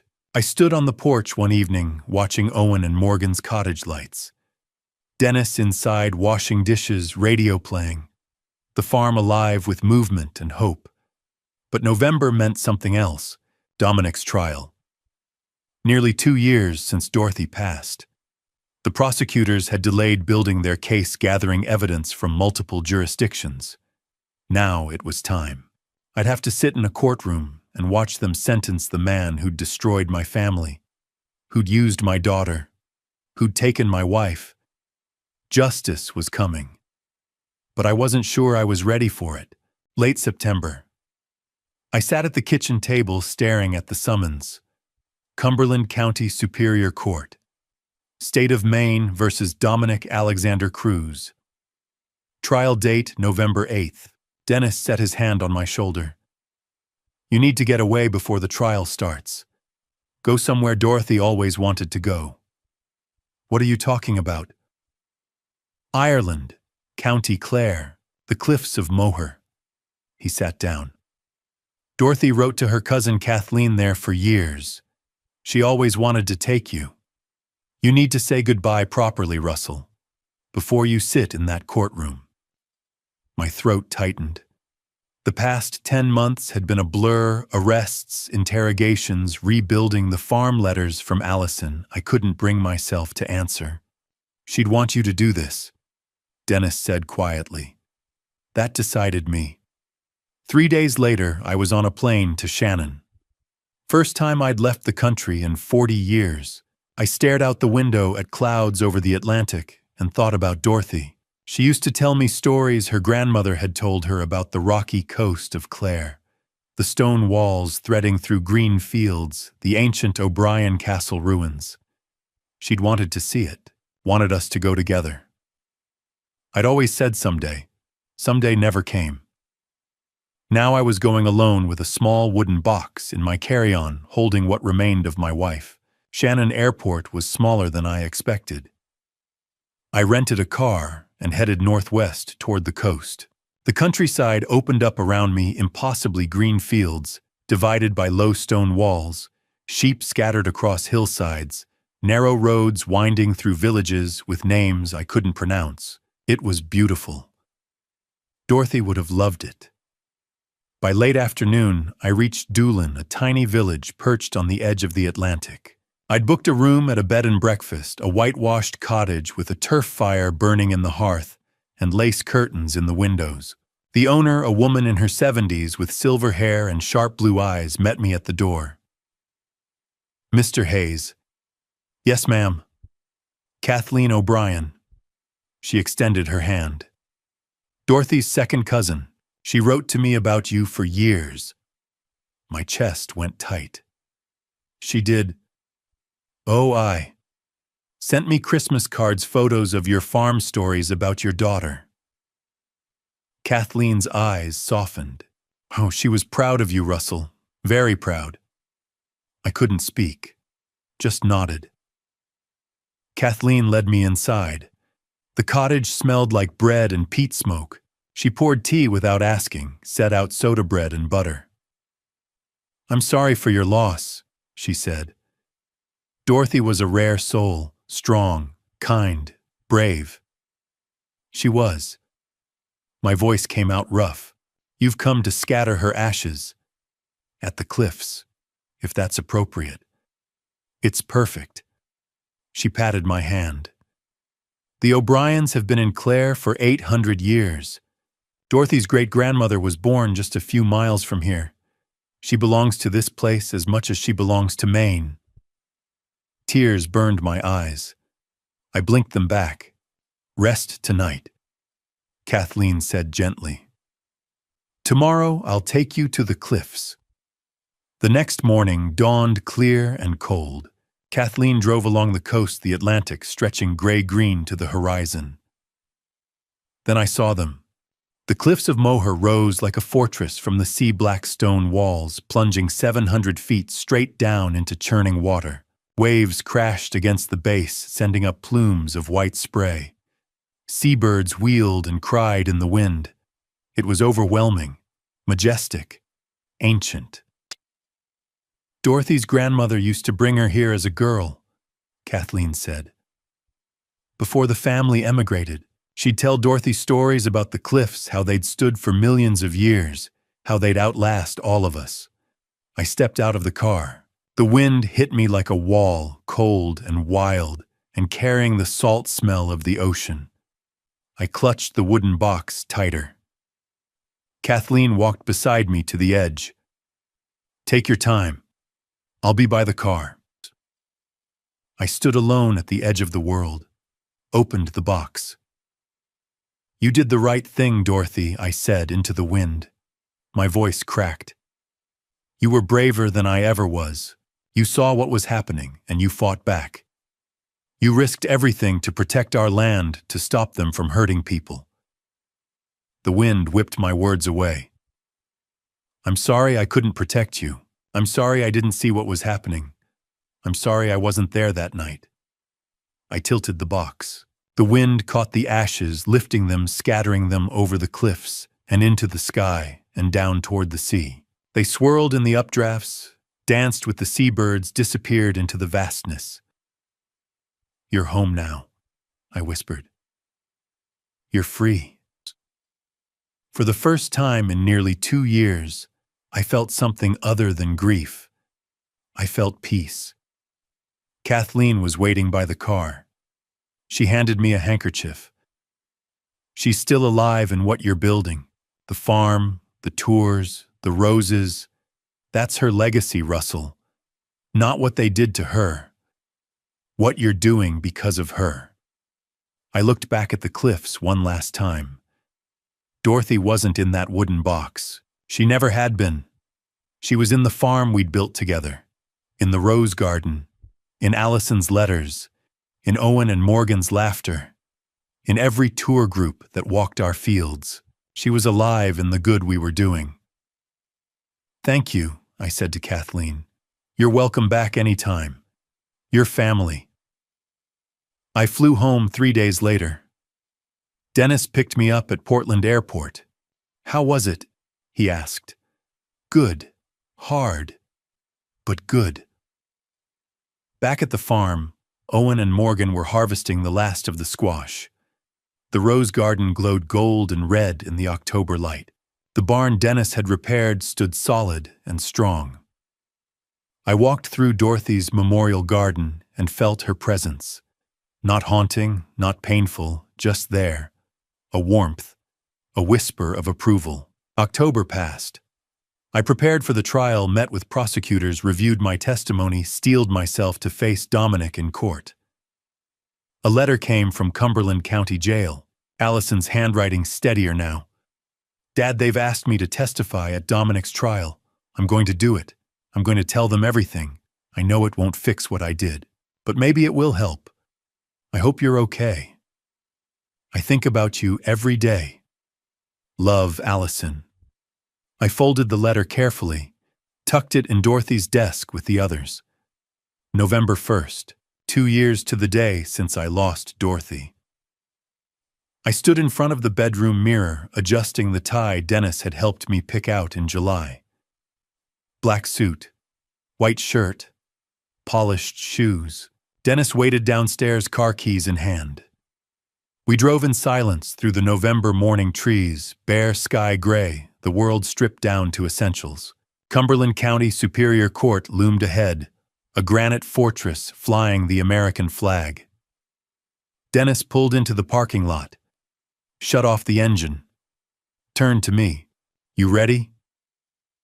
I looked at the courthouse, the place where Dominic Cruz would finally answer for what he'd done.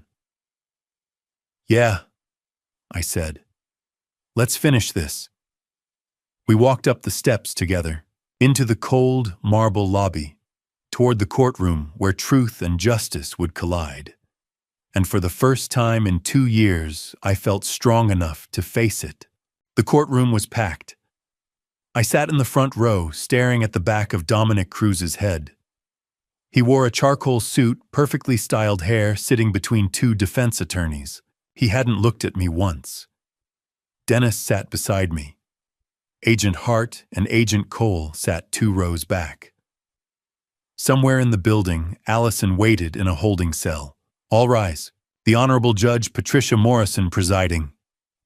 Judge Morrison entered early 60s, gray hair, sharp eyes. She settled behind the bench. Case number 24 CR 1847, State of Maine and the United States of America versus Dominic Alexander Cruz. The prosecutor, Sarah Smith, stood. Your Honor, the defendant faces 6 counts: conspiracy to distribute controlled substances, money laundering, racketeering, obstruction of justice, bigamy. accessory to interference with a federal investigation. Each count landed like a hammer. Judge Morrison looked at Dominic. How does the defendant plead? He stood buttoning his jacket. Not guilty on all counts, Your Honor. His voice was smooth, confident, the same voice that had threatened me in my kitchen. The trial began. FBI agent Spencer Cole testified about the 18-month investigation, the surveillance Dorothy's compiled evidence. He showed photos of the cave system ledger's wire transfers. Dominic's attorneys objected constantly. Overruled, overruled, overruled. At noon, they brought Allison in. My daughter shuffled into the courtroom in an orange jumpsuit, hands cuffed. She'd lost weight. Face pale, hollow-cheeked, hair limp. She didn't look at me. The bailiff uncuffed her at the witness stand. She raised her right hand, swore to tell the truth. And please state your name for the record. Allison Margaret Hayes Cruz. Her voice barely audible. How do you know the defendant? He's my... She stopped. I believed he was my husband. Smith walked her through it. The courtship. The wedding ceremony that wasn't legal. Years of lies. Dominic's business trips to Boston 3 days a week. When did you learn about the defendant's criminal activities? Last October, I found texts on his phone, shipment schedules, code words. He said it was a business deal gone wrong that he was trying to get out. Tears ran down her face. I believed him. I always believed him. And the falsified documents? Allison's face crumpled. He told me Mom's will was unfair, that she'd meant to change it. He showed me a draft. He said we were just completing her wishes. She looked at the jury. I was wrong. I forged my mother's signature. I tried to steal from my father. I'm so sorry. Dominic's attorney tore into her during cross-examination. Isn't it true you knew exactly what your husband was doing, that you helped facilitate the operation? No, I swear. Isn't it true you forged those documents to help Mr. Cruz profit from the drug operation? I didn't know about... Your Honor, the witness is lying to save herself. Judge Morrison's gavel cracked. Counsel, move on. When they released Allison, she walked past without looking up. The bailiff let her out. My daughter. Broken, but telling the truth. The afternoon brought Victoria Cruz. Simple blue dress, no jewelry, dark hair pulled back. She looked tired. Defeated. Yes, she'd married Dominic years ago. Yes, they had 2 children. Yes, she'd believed he was a successful consultant. Yes, she'd had no idea about Allison until the FBI came. How did you feel when you learned Mr. Cruz had another relationship? Victoria's voice was steady. Betrayed, used, angry. But mostly I felt sorry for Allison. She was a victim too. More witnesses followed. Mitchell Goldstein, Owen and Morgan. Financial experts tracing money laundering. Then Smith called me. I walked to the stand, raised my right hand, swore to tell the truth. Mr. Hayes, tell us about your wife. I looked at the jury. Dorothy was the strongest person I ever knew. She discovered illegal activity on our property. She could have ignored it, but that wasn't who she was. She contacted the FBI. She collected evidence. She wore a wire. She risked everything to stop a criminal operation from using our land to distribute substances that destroy lives. And what happened to her? She was working with the FBI, gathering final evidence, and someone discovered what she was doing. I paused. My wife passed away trying to stop the defendant. She gave her life protecting our community. Dominic's attorney stood. You claim my client was responsible, but there's no evidence of that is there, rage flared. I gripped the witness box. My wife didn't fall. She was silenced because she was about to expose his operation. Objection, speculation, sustained. But I'd said it. The jury heard it. I stepped down. Dominic finally turned, looked directly at me. His eyes were empty. Cold. No remorse. Just calculation. The trial lasted 3 more days. Closing arguments. Jury deliberation. On the 4th day, the verdict. The jury filed in. Has the jury reached a verdict? The foreman stood. We have your honor. On count 1, conspiracy to distribute controlled substances, how do you find guilty? Count 2, money laundering, guilty. All 6 counts. Guilty. Dominic's face didn't change. The next morning, Judge Morrison delivered the sentence. Mr. Cruz, you exploited trust. You facilitated a criminal enterprise. You showed no remorse. She paused. I sentence you to 50 years in federal prison without possibility of parole. You are fined $500,000 and all assets are forfeited. 50 years. Dominic would be 90 when eligible for release. The bailiff led him away. He walked past me one last time. Still no emotion. Just that cold, empty stare. Outside on the courthouse steps, November wind cut through my jacket. Reporters shouted. I ignored them. Agent Hart found me. She shook my hand. Allison's sentencing is next week, she said. The plea deal went through. 4 years. I nodded. 4 years. When she got out, I'd be 72. Would it be too late to start over? You did the right thing, Hart said quietly, and Dorothy would be proud. I looked back at the courthouse. Justice had been served. The man who'd destroyed my family was going to prison for life. So why did I feel so empty? Dennis touched my shoulder.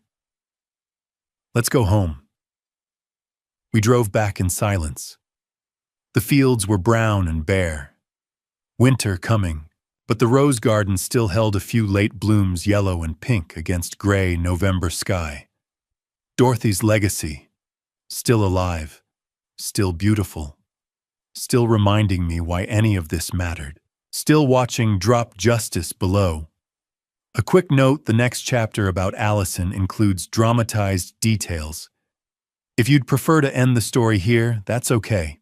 But if you're curious, whether a father can forgive his daughter after everything, let's see what happens when Russell picks her up from prison 1 week later. Same courthouse, but quieter. The grand courtroom where Dominic had been sentenced was closed. Today we sat in a smaller room on the 2nd floor. Just Judge Morrison, the attorneys, a handful of court staff, and me. Dennis sat beside me. Agent Hart was in the back row. The benches were mostly empty. They brought Allison in through a side door. Orange jumpsuit. Hands cuffed. She'd been in Cumberland County Jail for nearly 2 weeks since testifying against Dominic. She looked thinner, paler. When her eyes found mine, they filled with tears. I looked away. The bailiff removed her cuffs. She sat at the defense table beside a public defender I'd never met. Judge Morrison reviewed the file. Ms. Hayes Cruz, you've entered a guilty plea to charges of forgery, fraud, and accessory to obstruction of justice. The prosecution has recommended a reduced sentence in exchange for your cooperation. Is that correct? Yes, Your Honor. Allison's voice was barely audible. The federal prosecutor stood. Your Honor, the defendant provided crucial testimony that led to the conviction of Dominic Cruz. She has no prior criminal record. We believe she was manipulated and coerced. The United States recommends 4 years imprisonment with credit for time served. Judge Morrison turned to Allison. Do you understand what that means? Yes, ma'am. You'll serve your sentence at a federal facility. With good behavior, you may be eligible for early release after approximately 40 months. Do you accept this plea agreement? Allison nodded. Yes, Your Honor. This court finds you guilty on all counts. You are hereby sentenced to 4 years in federal prison with credit for time served. You will be transferred to a federal facility within 30 days. Morrison's expression softened slightly. Ms. Hayes-Cruz, you made terrible choices. But you've also taken responsibility. Use this time to become the person your mother believed you could be. Allison broke down. Daddy, I'm so sorry. I'm so sorry. I couldn't respond. My throat was too tight. The bailiff led her away. She looked back once, tears streaming down her face. Then the door closed. 4 years. My daughter would be 43 when she got out.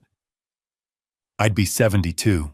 Would we have anything left to rebuild by then, 3 years and 4 months later? March. I stood in the parking lot of the Federal Correctional Institution in Danbury, Connecticut, watching the gate. My hands were shaking. I gripped the steering wheel of Dennis's truck to steady them. I was 71 now. My hair had gone completely gray. My knees ached in cold weather. The farm kept me strong, but age was winning. The gate buzzed, opened. Allison walked out. She wore civilian clothes, jeans, a plain gray sweatshirt, worn sneakers. Her hair was cut short, practical. She'd aged more than 3 years. Lines around her eyes, a hardness in her posture that hadn't been there before. She saw the truck, stopped, uncertain. I opened the door, climbed out. We stood 15 feet apart in the cold March wind. Hi, Dad, Allison. She walked toward me slowly, like she was approaching a wild animal. When she was close enough, she stopped again. Thank you for coming. I didn't know if you would. Your mother would want me here. She flinched at that, but nodded. Yeah, she would. I gestured to the truck. Get in. It's cold. We drove in silence for the first hour. Allison stared out the window at the passing landscape, bare trees, patches of snow, highway signs. Finally, she spoke. How's the farm? Good. We're doing educational tours now. Owen and Morgan run most of the day-to-day operations. Dennis handles the business side. I read about it in the articles. She paused. Mom would be proud. She'd be proud of a lot of things, not everything. Allison looked down at her hands. I know. Another mile of silence. Where am I staying? She asked quietly. I've arranged a room at a boarding house in Kennebunk, month to month. It's clean, safe. You'll need to find work. I'm not staying at the farm. I kept my eyes on the road. No. Oh. Her voice was small. I understand. Allison, you forged your mother's will. You tried to steal everything she left me. You were part of a conspiracy that used our land for criminal activity. I glanced at her. I'm here because you're my daughter. But trust that has to be earned back. Slowly. She wiped her eyes. I get it.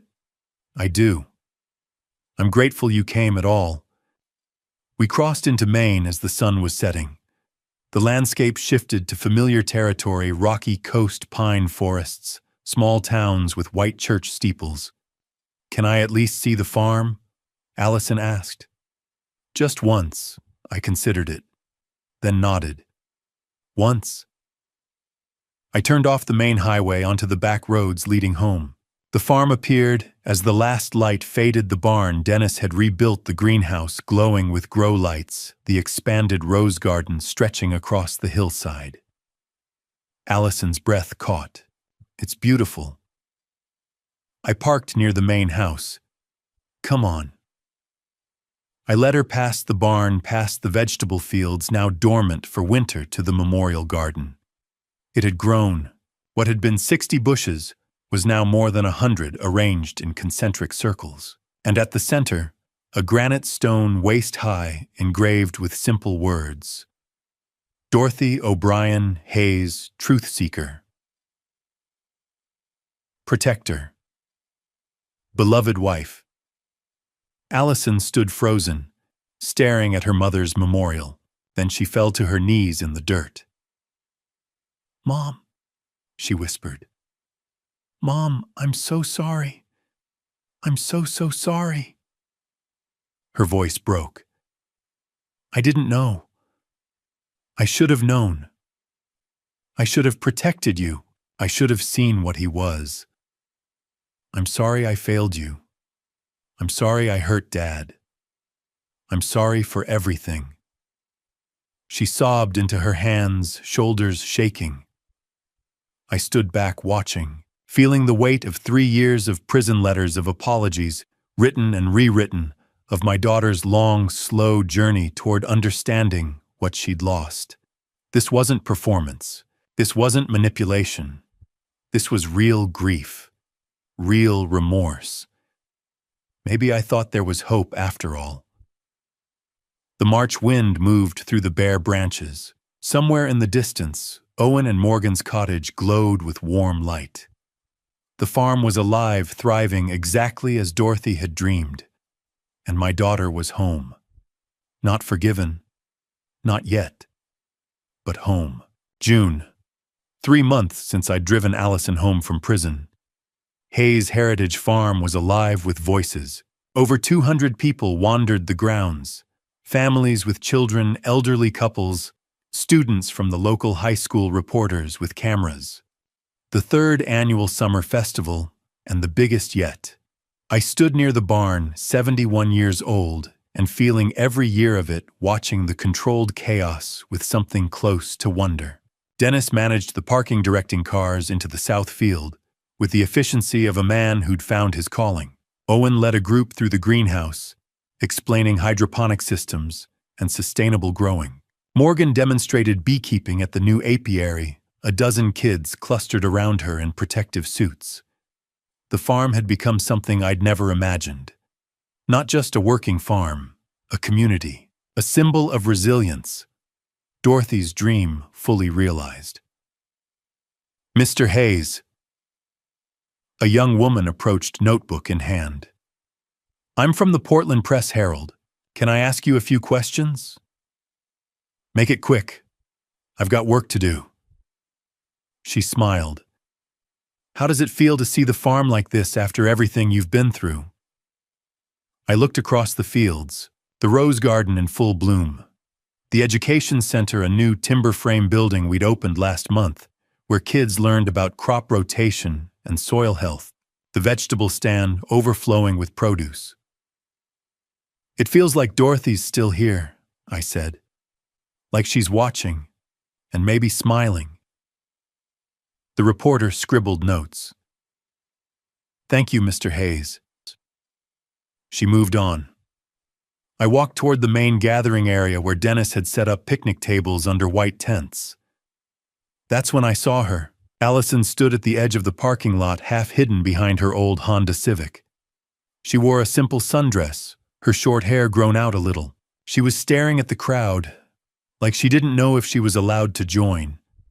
I'd seen her twice since March. Once at the boarding house to drop off some of Dorothy's old books, once at a diner in town where we'd shared an awkward, silent lunch. She'd found work at a grocery store. She attended therapy twice a week. She'd sent me 3 letters, each one shorter and more uncertain than the last. But I hadn't invited her to the festival. She must have come on her own. I walked over. She saw me coming and straightened, nervous. "Dad, I'm sorry. I know I wasn't invited. I just wanted to see." She gestured at the farm. "I'll leave if you want." "You drove all the way from Kennebunk." I can go. I don't want to ruin. You're here. I sighed. Come on. Her eyes widened. Really? Don't make me change my mind. We walked through the festival together. Allison stayed close to my side, quiet, taking everything in. Kids ran past, chasing each other. A bluegrass band played near the barn. The smell of grilled corn and fresh bread filled the air. It's incredible, she whispered.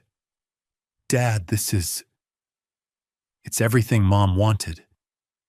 We got lucky. Good people. Hard work. Dorothy's trust fund gave us the foundation. We passed the education center. Through the windows, I could see displays about sustainable farming, photos of Dorothy working in her garden, a timeline of the farm's history.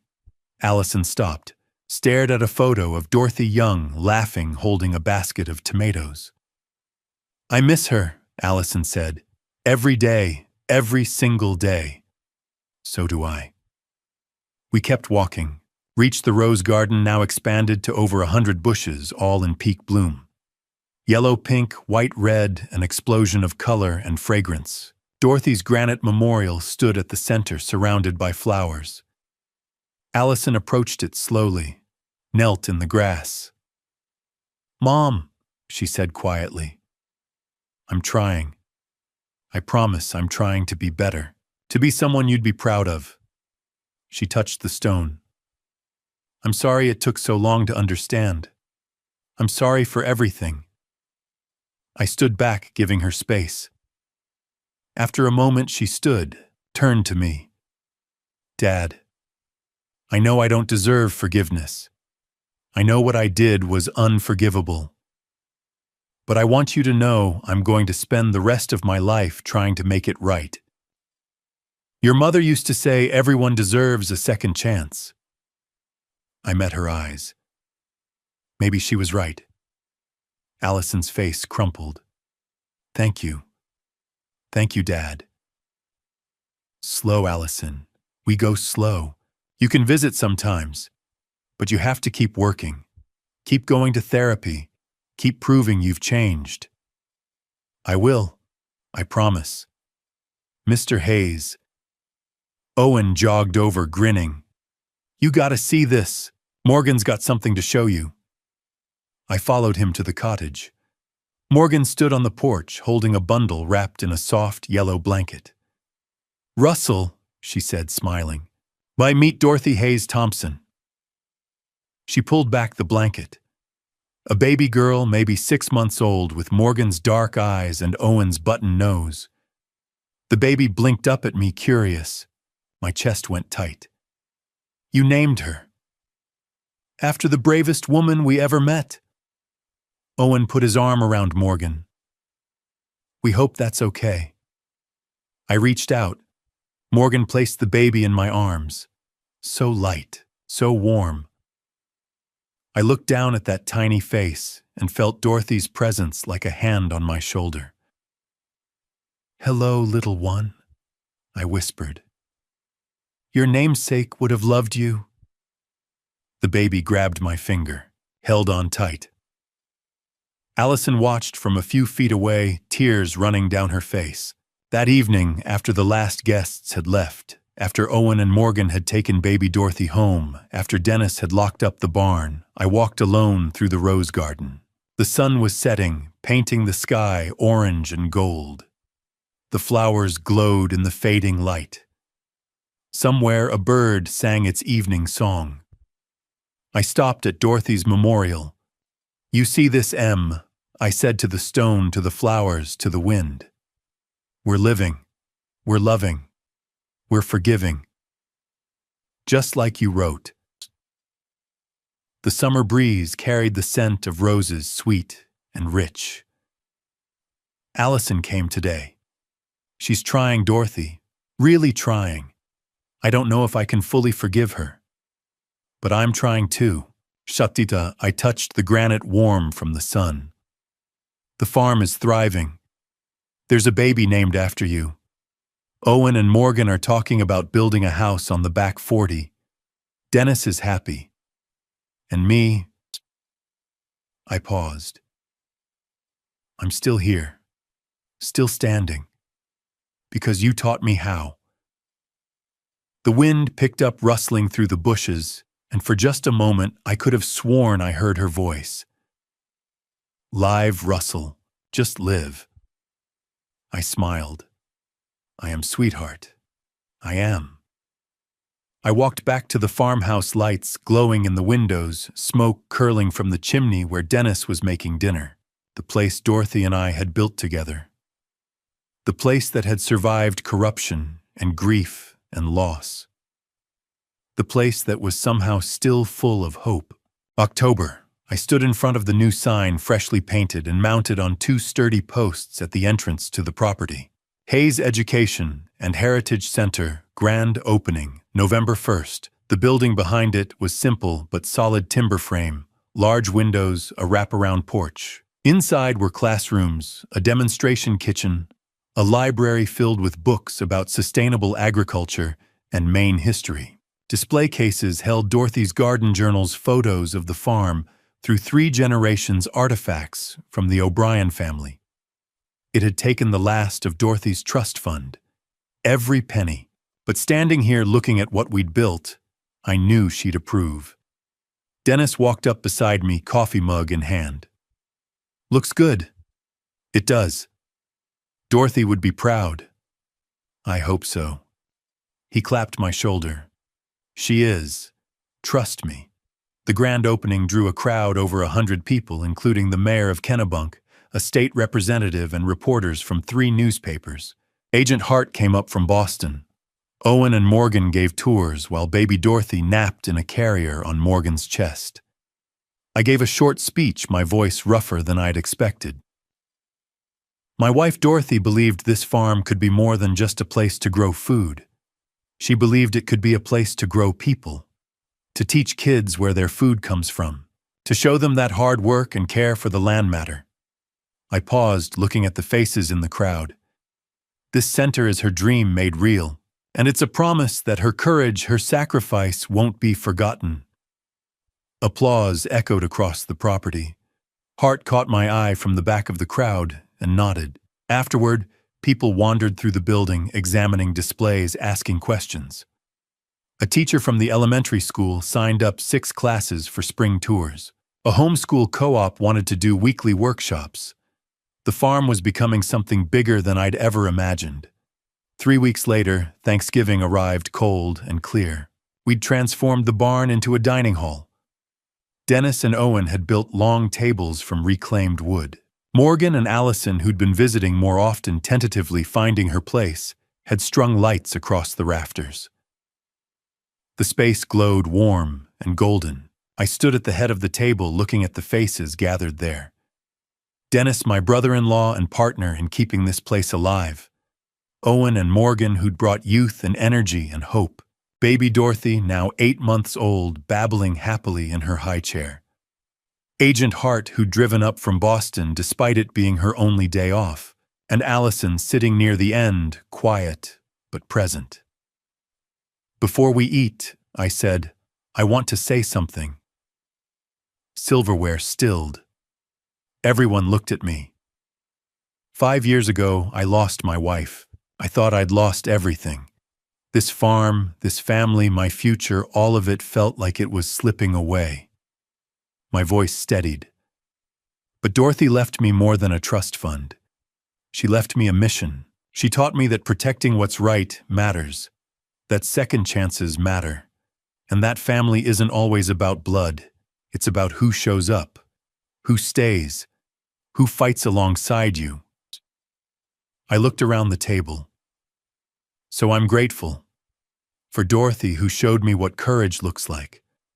For Dennis, who never left. For Owen and Morgan, who brought this place back to life. For Agent Hart, who made sure justice was served. And I met Allison's eyes. For second chances. For the hard work of forgiveness. Allison's eyes filled with tears. Let's eat, I said. The meal was simple turkey, stuffing roasted vegetables from our own fields, apple pie made from our orchard. But it tasted like home. After dinner, the women gathered in the kitchen. I watched through the doorway as Allison helped Morgan wash dishes, the two of them talking quietly, occasionally laughing.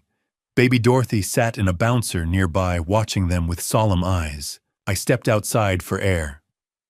The November cold bit at my face. The first snowflakes of the season were starting to fall, tiny and perfect. Allison appeared beside me, drying her hands on a towel. Yeah, do you think you'll ever fully forgive me? I was quiet for a long moment, watching the snow. I don't know. Honestly, what you did, forging your mother's will, being part of what happened here, that's not something I can just forget.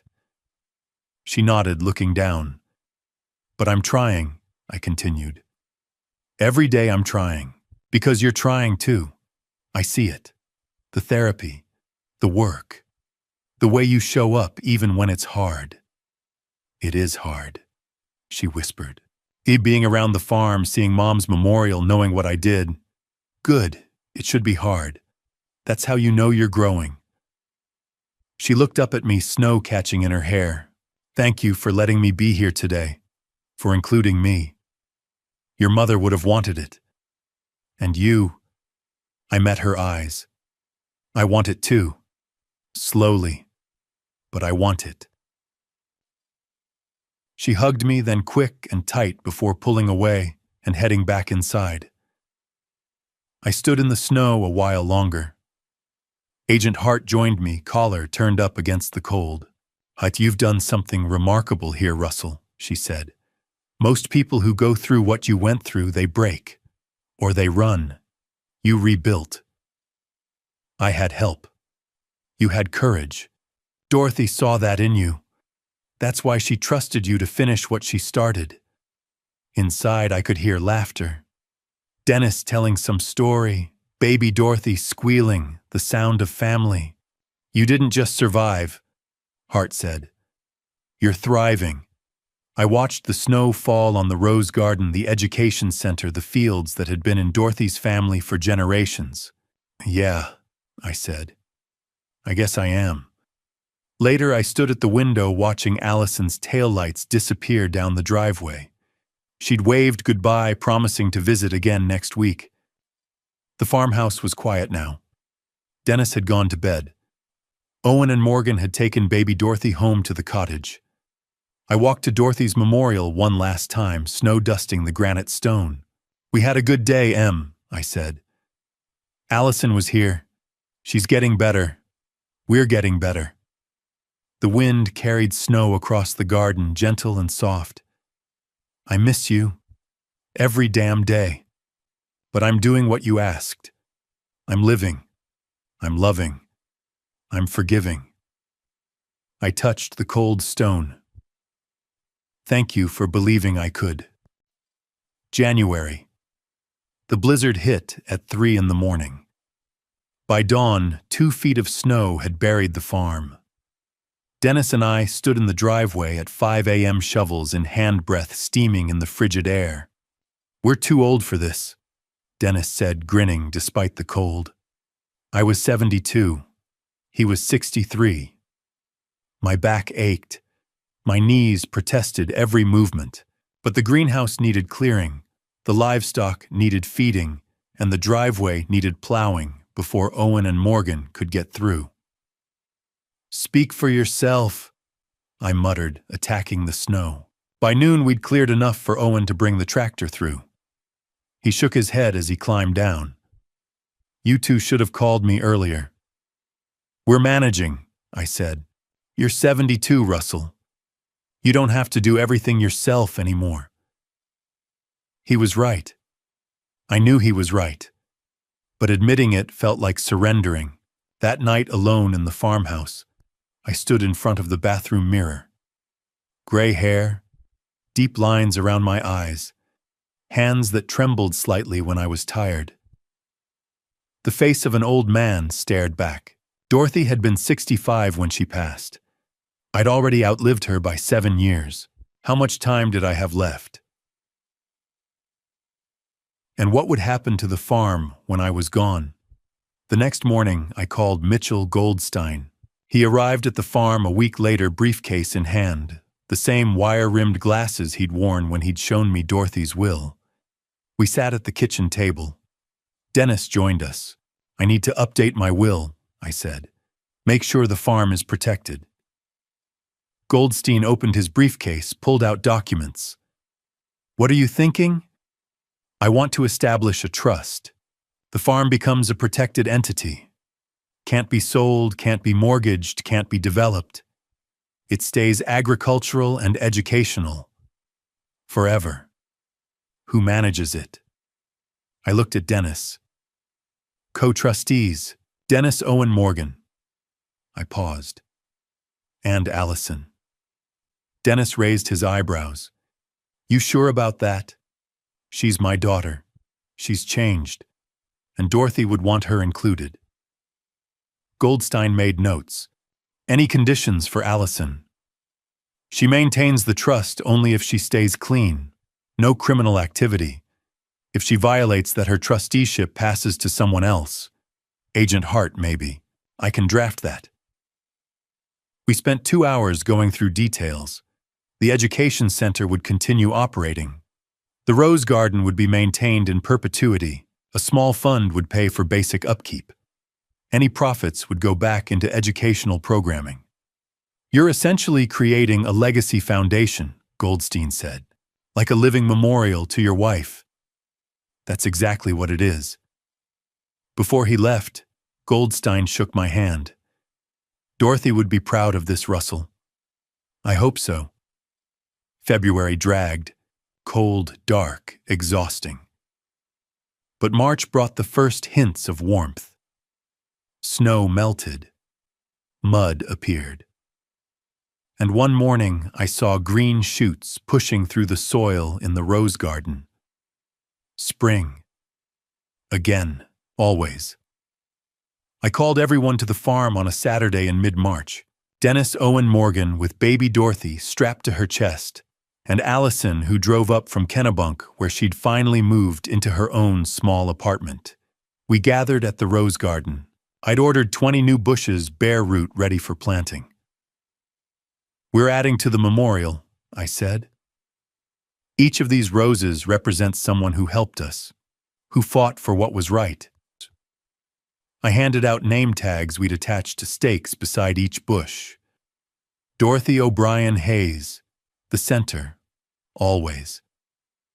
Allison planted the first new bush near her mother's stone hands, gentle in the soil. Agent Veronica Hart, for courage. Dennis placed that one with military precision. Agent Spencer Cole, for justice. Owen dug the hole, Morgan settled the roots. Mitchell Goldstein, for protecting Dorothy's legacy. Mrs. Kathleen O'Brien, for welcoming me home to Ireland. Victoria Cruz, for her testimony and her grace. We worked our way through the list. Roses for people who'd helped. Roses for FBI agents I'd never met, but who'd worked the case. A rose for the prosecutor. A rose for Judge Morrison. And at the end, 3 more. But these, I said quietly, are for the people who didn't make it, who got caught in Kozlov's operation and paid the price. We planted them in silence. 3 lives stolen by greed and violence. 3 families forever changed. When we finished, 20 new bushes stood in fresh soil, barely more than sticks right now. But by summer, they'd bloom. "Allison," I said, "come here." She approached, uncertain. "These roses are your responsibility now. You'll care for them, water them, prune them, protect them." I met her eyes. "And then someday when you have kids of your own, you'll tell them about your mother, about what she did, about why these roses matter." Allison's voice shook. "I promise, Dad. I'll take care of them forever. I'll make sure everyone knows what Grandma Dorothy did." Good. We stood together in the garden, 5 adults and 1 baby, surrounded by more than 100 rose bushes, just beginning to wake from winter. A family, broken and mended, scarred, but healing. That evening, after everyone had left, I walked through the garden one last time. "We did it, Em," I said to the stone, to the earth, to the memory that lived in every bloom. The farm's protected, the education center's thriving, our daughter's finding her way back. I touched the cold granite. And me, I'm still here. Older. Tired. But still here. The March wind carried the scent of thawing earth and distant pine. Somewhere a robin sang the first I'd heard since autumn. Spring, renewal, hope. "When I don't know how much time I have left," I said. "But whatever it is, I'll spend it well, like you taught me." The sun set behind the barn, painting the sky orange and gold. Baby Dorothy's laughter drifted from the cottage where Owen and Morgan were putting her to bed. Dennis's light glowed in the guest room window. The farm was alive, thriving, safe, Dorothy's legacy growing stronger every day. I walked back to the house joints, aching but heartful, ready for whatever came next. November, 4 years since the night I'd received the lockbox. I stood on the farmhouse porch watching cars stream down the driveway. Over 300 people, the biggest gathering Hayes Heritage Farm had ever seen.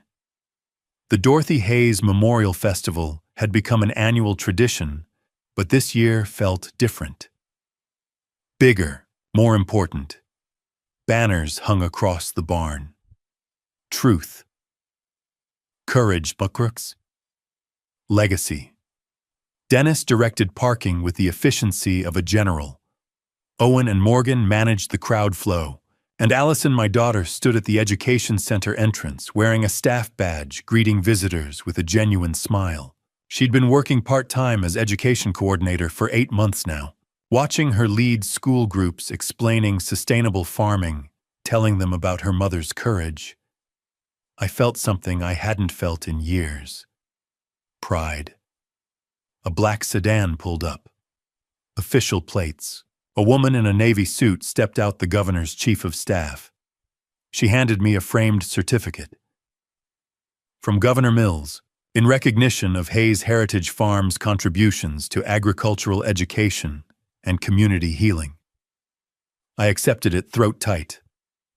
"Thank you." Another car arrived. I recognized the passengers immediately. Victoria Cruz stepped out, followed by 2 teenagers, Ethan, now 13, and Sophie, 10. Dominic's real family. The people he'd lied to, just like he'd lied to us. Victoria and I had exchanged a few letters over the years. Cautious at first, then warmer. We were both victims of the same man, both trying to rebuild. "Russell," she shook my hand. "Thank you for inviting us. You're part of this story too." Ethan and Sophie wandered toward the rose garden, curious. Allison saw them and walked over, introducing herself. The 4 of them, Dominic's broken family, stood together at Dorothy's memorial. Healing looked different for everyone. By afternoon, the festival was in full swing. Food trucks, live music, tours of the greenhouse and education center. Kids running through the fields. Agent Hart arrived with Agent Cole, both off-duty but still somehow official-looking. "You've built something remarkable," Hart said, surveying the crowd. "We built it. All of us." Dennis appeared at my elbow, grinning. "Russell, there's someone I want you to meet." He led me to a woman standing near the rose garden. Late 60s, silver hair, warm eyes, holding a cup of cider. "This is Margaret. She volunteers at the library in town. Margaret, this is Russell Hayes." "I've heard so much about this place," she said, shaking my hand. "And about you." We talked. She'd lost her husband 3 years ago to cancer. She loved gardening. She'd read the articles about the farm, about Dorothy. Your wife sounds like she was extraordinary, Margaret said. She was. You must miss her terribly. Every day, but I'm learning that grief and joy can exist in the same space. Margaret smiled. That's very wise. Later, as the sun set, I stood on a small platform near the barn. The crowd gathered. Someone handed me a microphone. I looked at the faces. Owen and Morgan with baby Dorothy, now a toddler. Dennis beside Margaret. Allison holding hands with Sophie Cruz. Hart and Cole. Victoria. Kathleen O'Brien, who'd flown over from Ireland. Mrs. Linda from the Café. Mitchell Goldstein. Teachers, students, neighbors, strangers who'd heard the story. 4 years ago. I said, my voice amplified across the field. I thought my life was over. My wife had passed away. I believed I'd lost everything. The crowd was silent. But Dorothy left me something more than a trust fund or evidence. She left me a mission. She showed me that protecting what's right matters more than protecting what's comfortable. That second chances aren't just possible, they're necessary. That family is whoever shows up, whoever stays, whoever fights beside you when things get hard. I looked at Allison. She was crying. This farm isn't just about vegetables and roses. It's about resilience.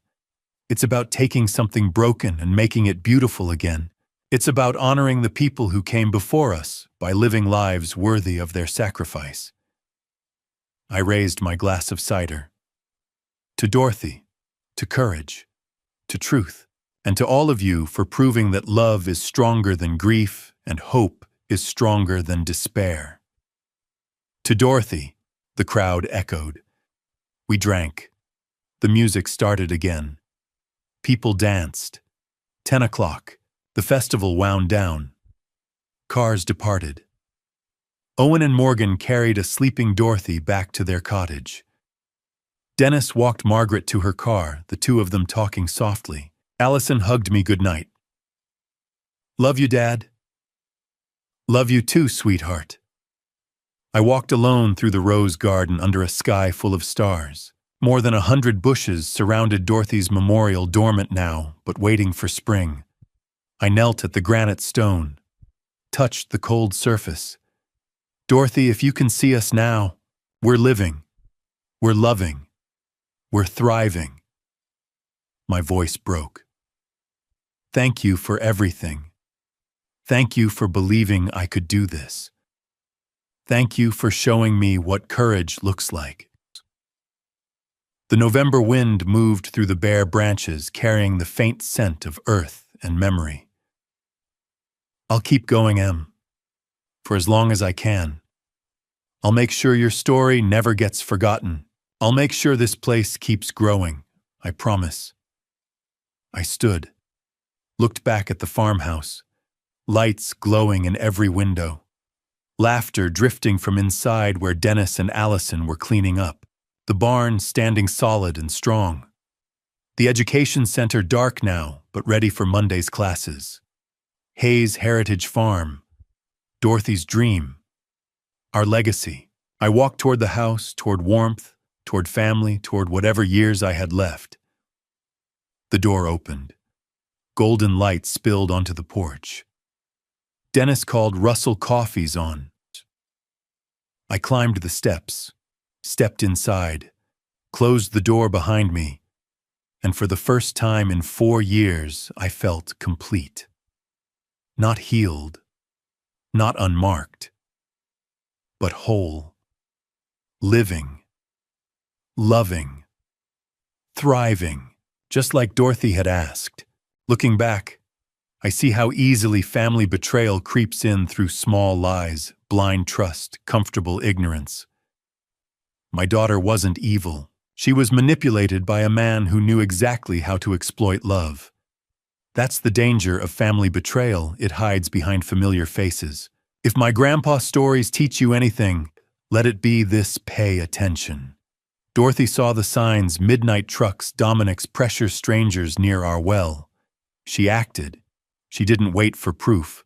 Don't be like me, trusting blindly until it's too late. Family betrayal cuts deepest because we drop our guard with those we love. But God gave us instincts for a reason. When something feels wrong, investigate. When someone pressures you to ignore your conscience, stop. Protect what matters even when it's hard. These grandpa stories aren't just about loss, they're about resilience, about building beauty from broken pieces, about forgiveness that doesn't forget, but chooses to move forward. Dorothy showed me that courage isn't fearlessness. It's acting despite fear. So here's my advice from an old farmer who shares grandpa stories like these. Trust God, trust your gut, and never assume family betrayal can't touch you. Watch for red flags. Fight for truth. And if you fall, get back up. Because as long as you're breathing, there's time to make things right. The farm still stands. The roses still bloom. Dorothy's legacy lives on. I appreciate you staying with me through this entire journey. Drop a comment below if you were Russell. Would you have forgiven Allison? I'm genuinely curious about your take. If this story moved, you hit subscribe so you catch my next one. Quick disclaimer. This narrative draws from real themes around trust and family conflict, but some details have been dramatized for storytelling impact. If it's not your vibe, no worries. Check out my other videos instead.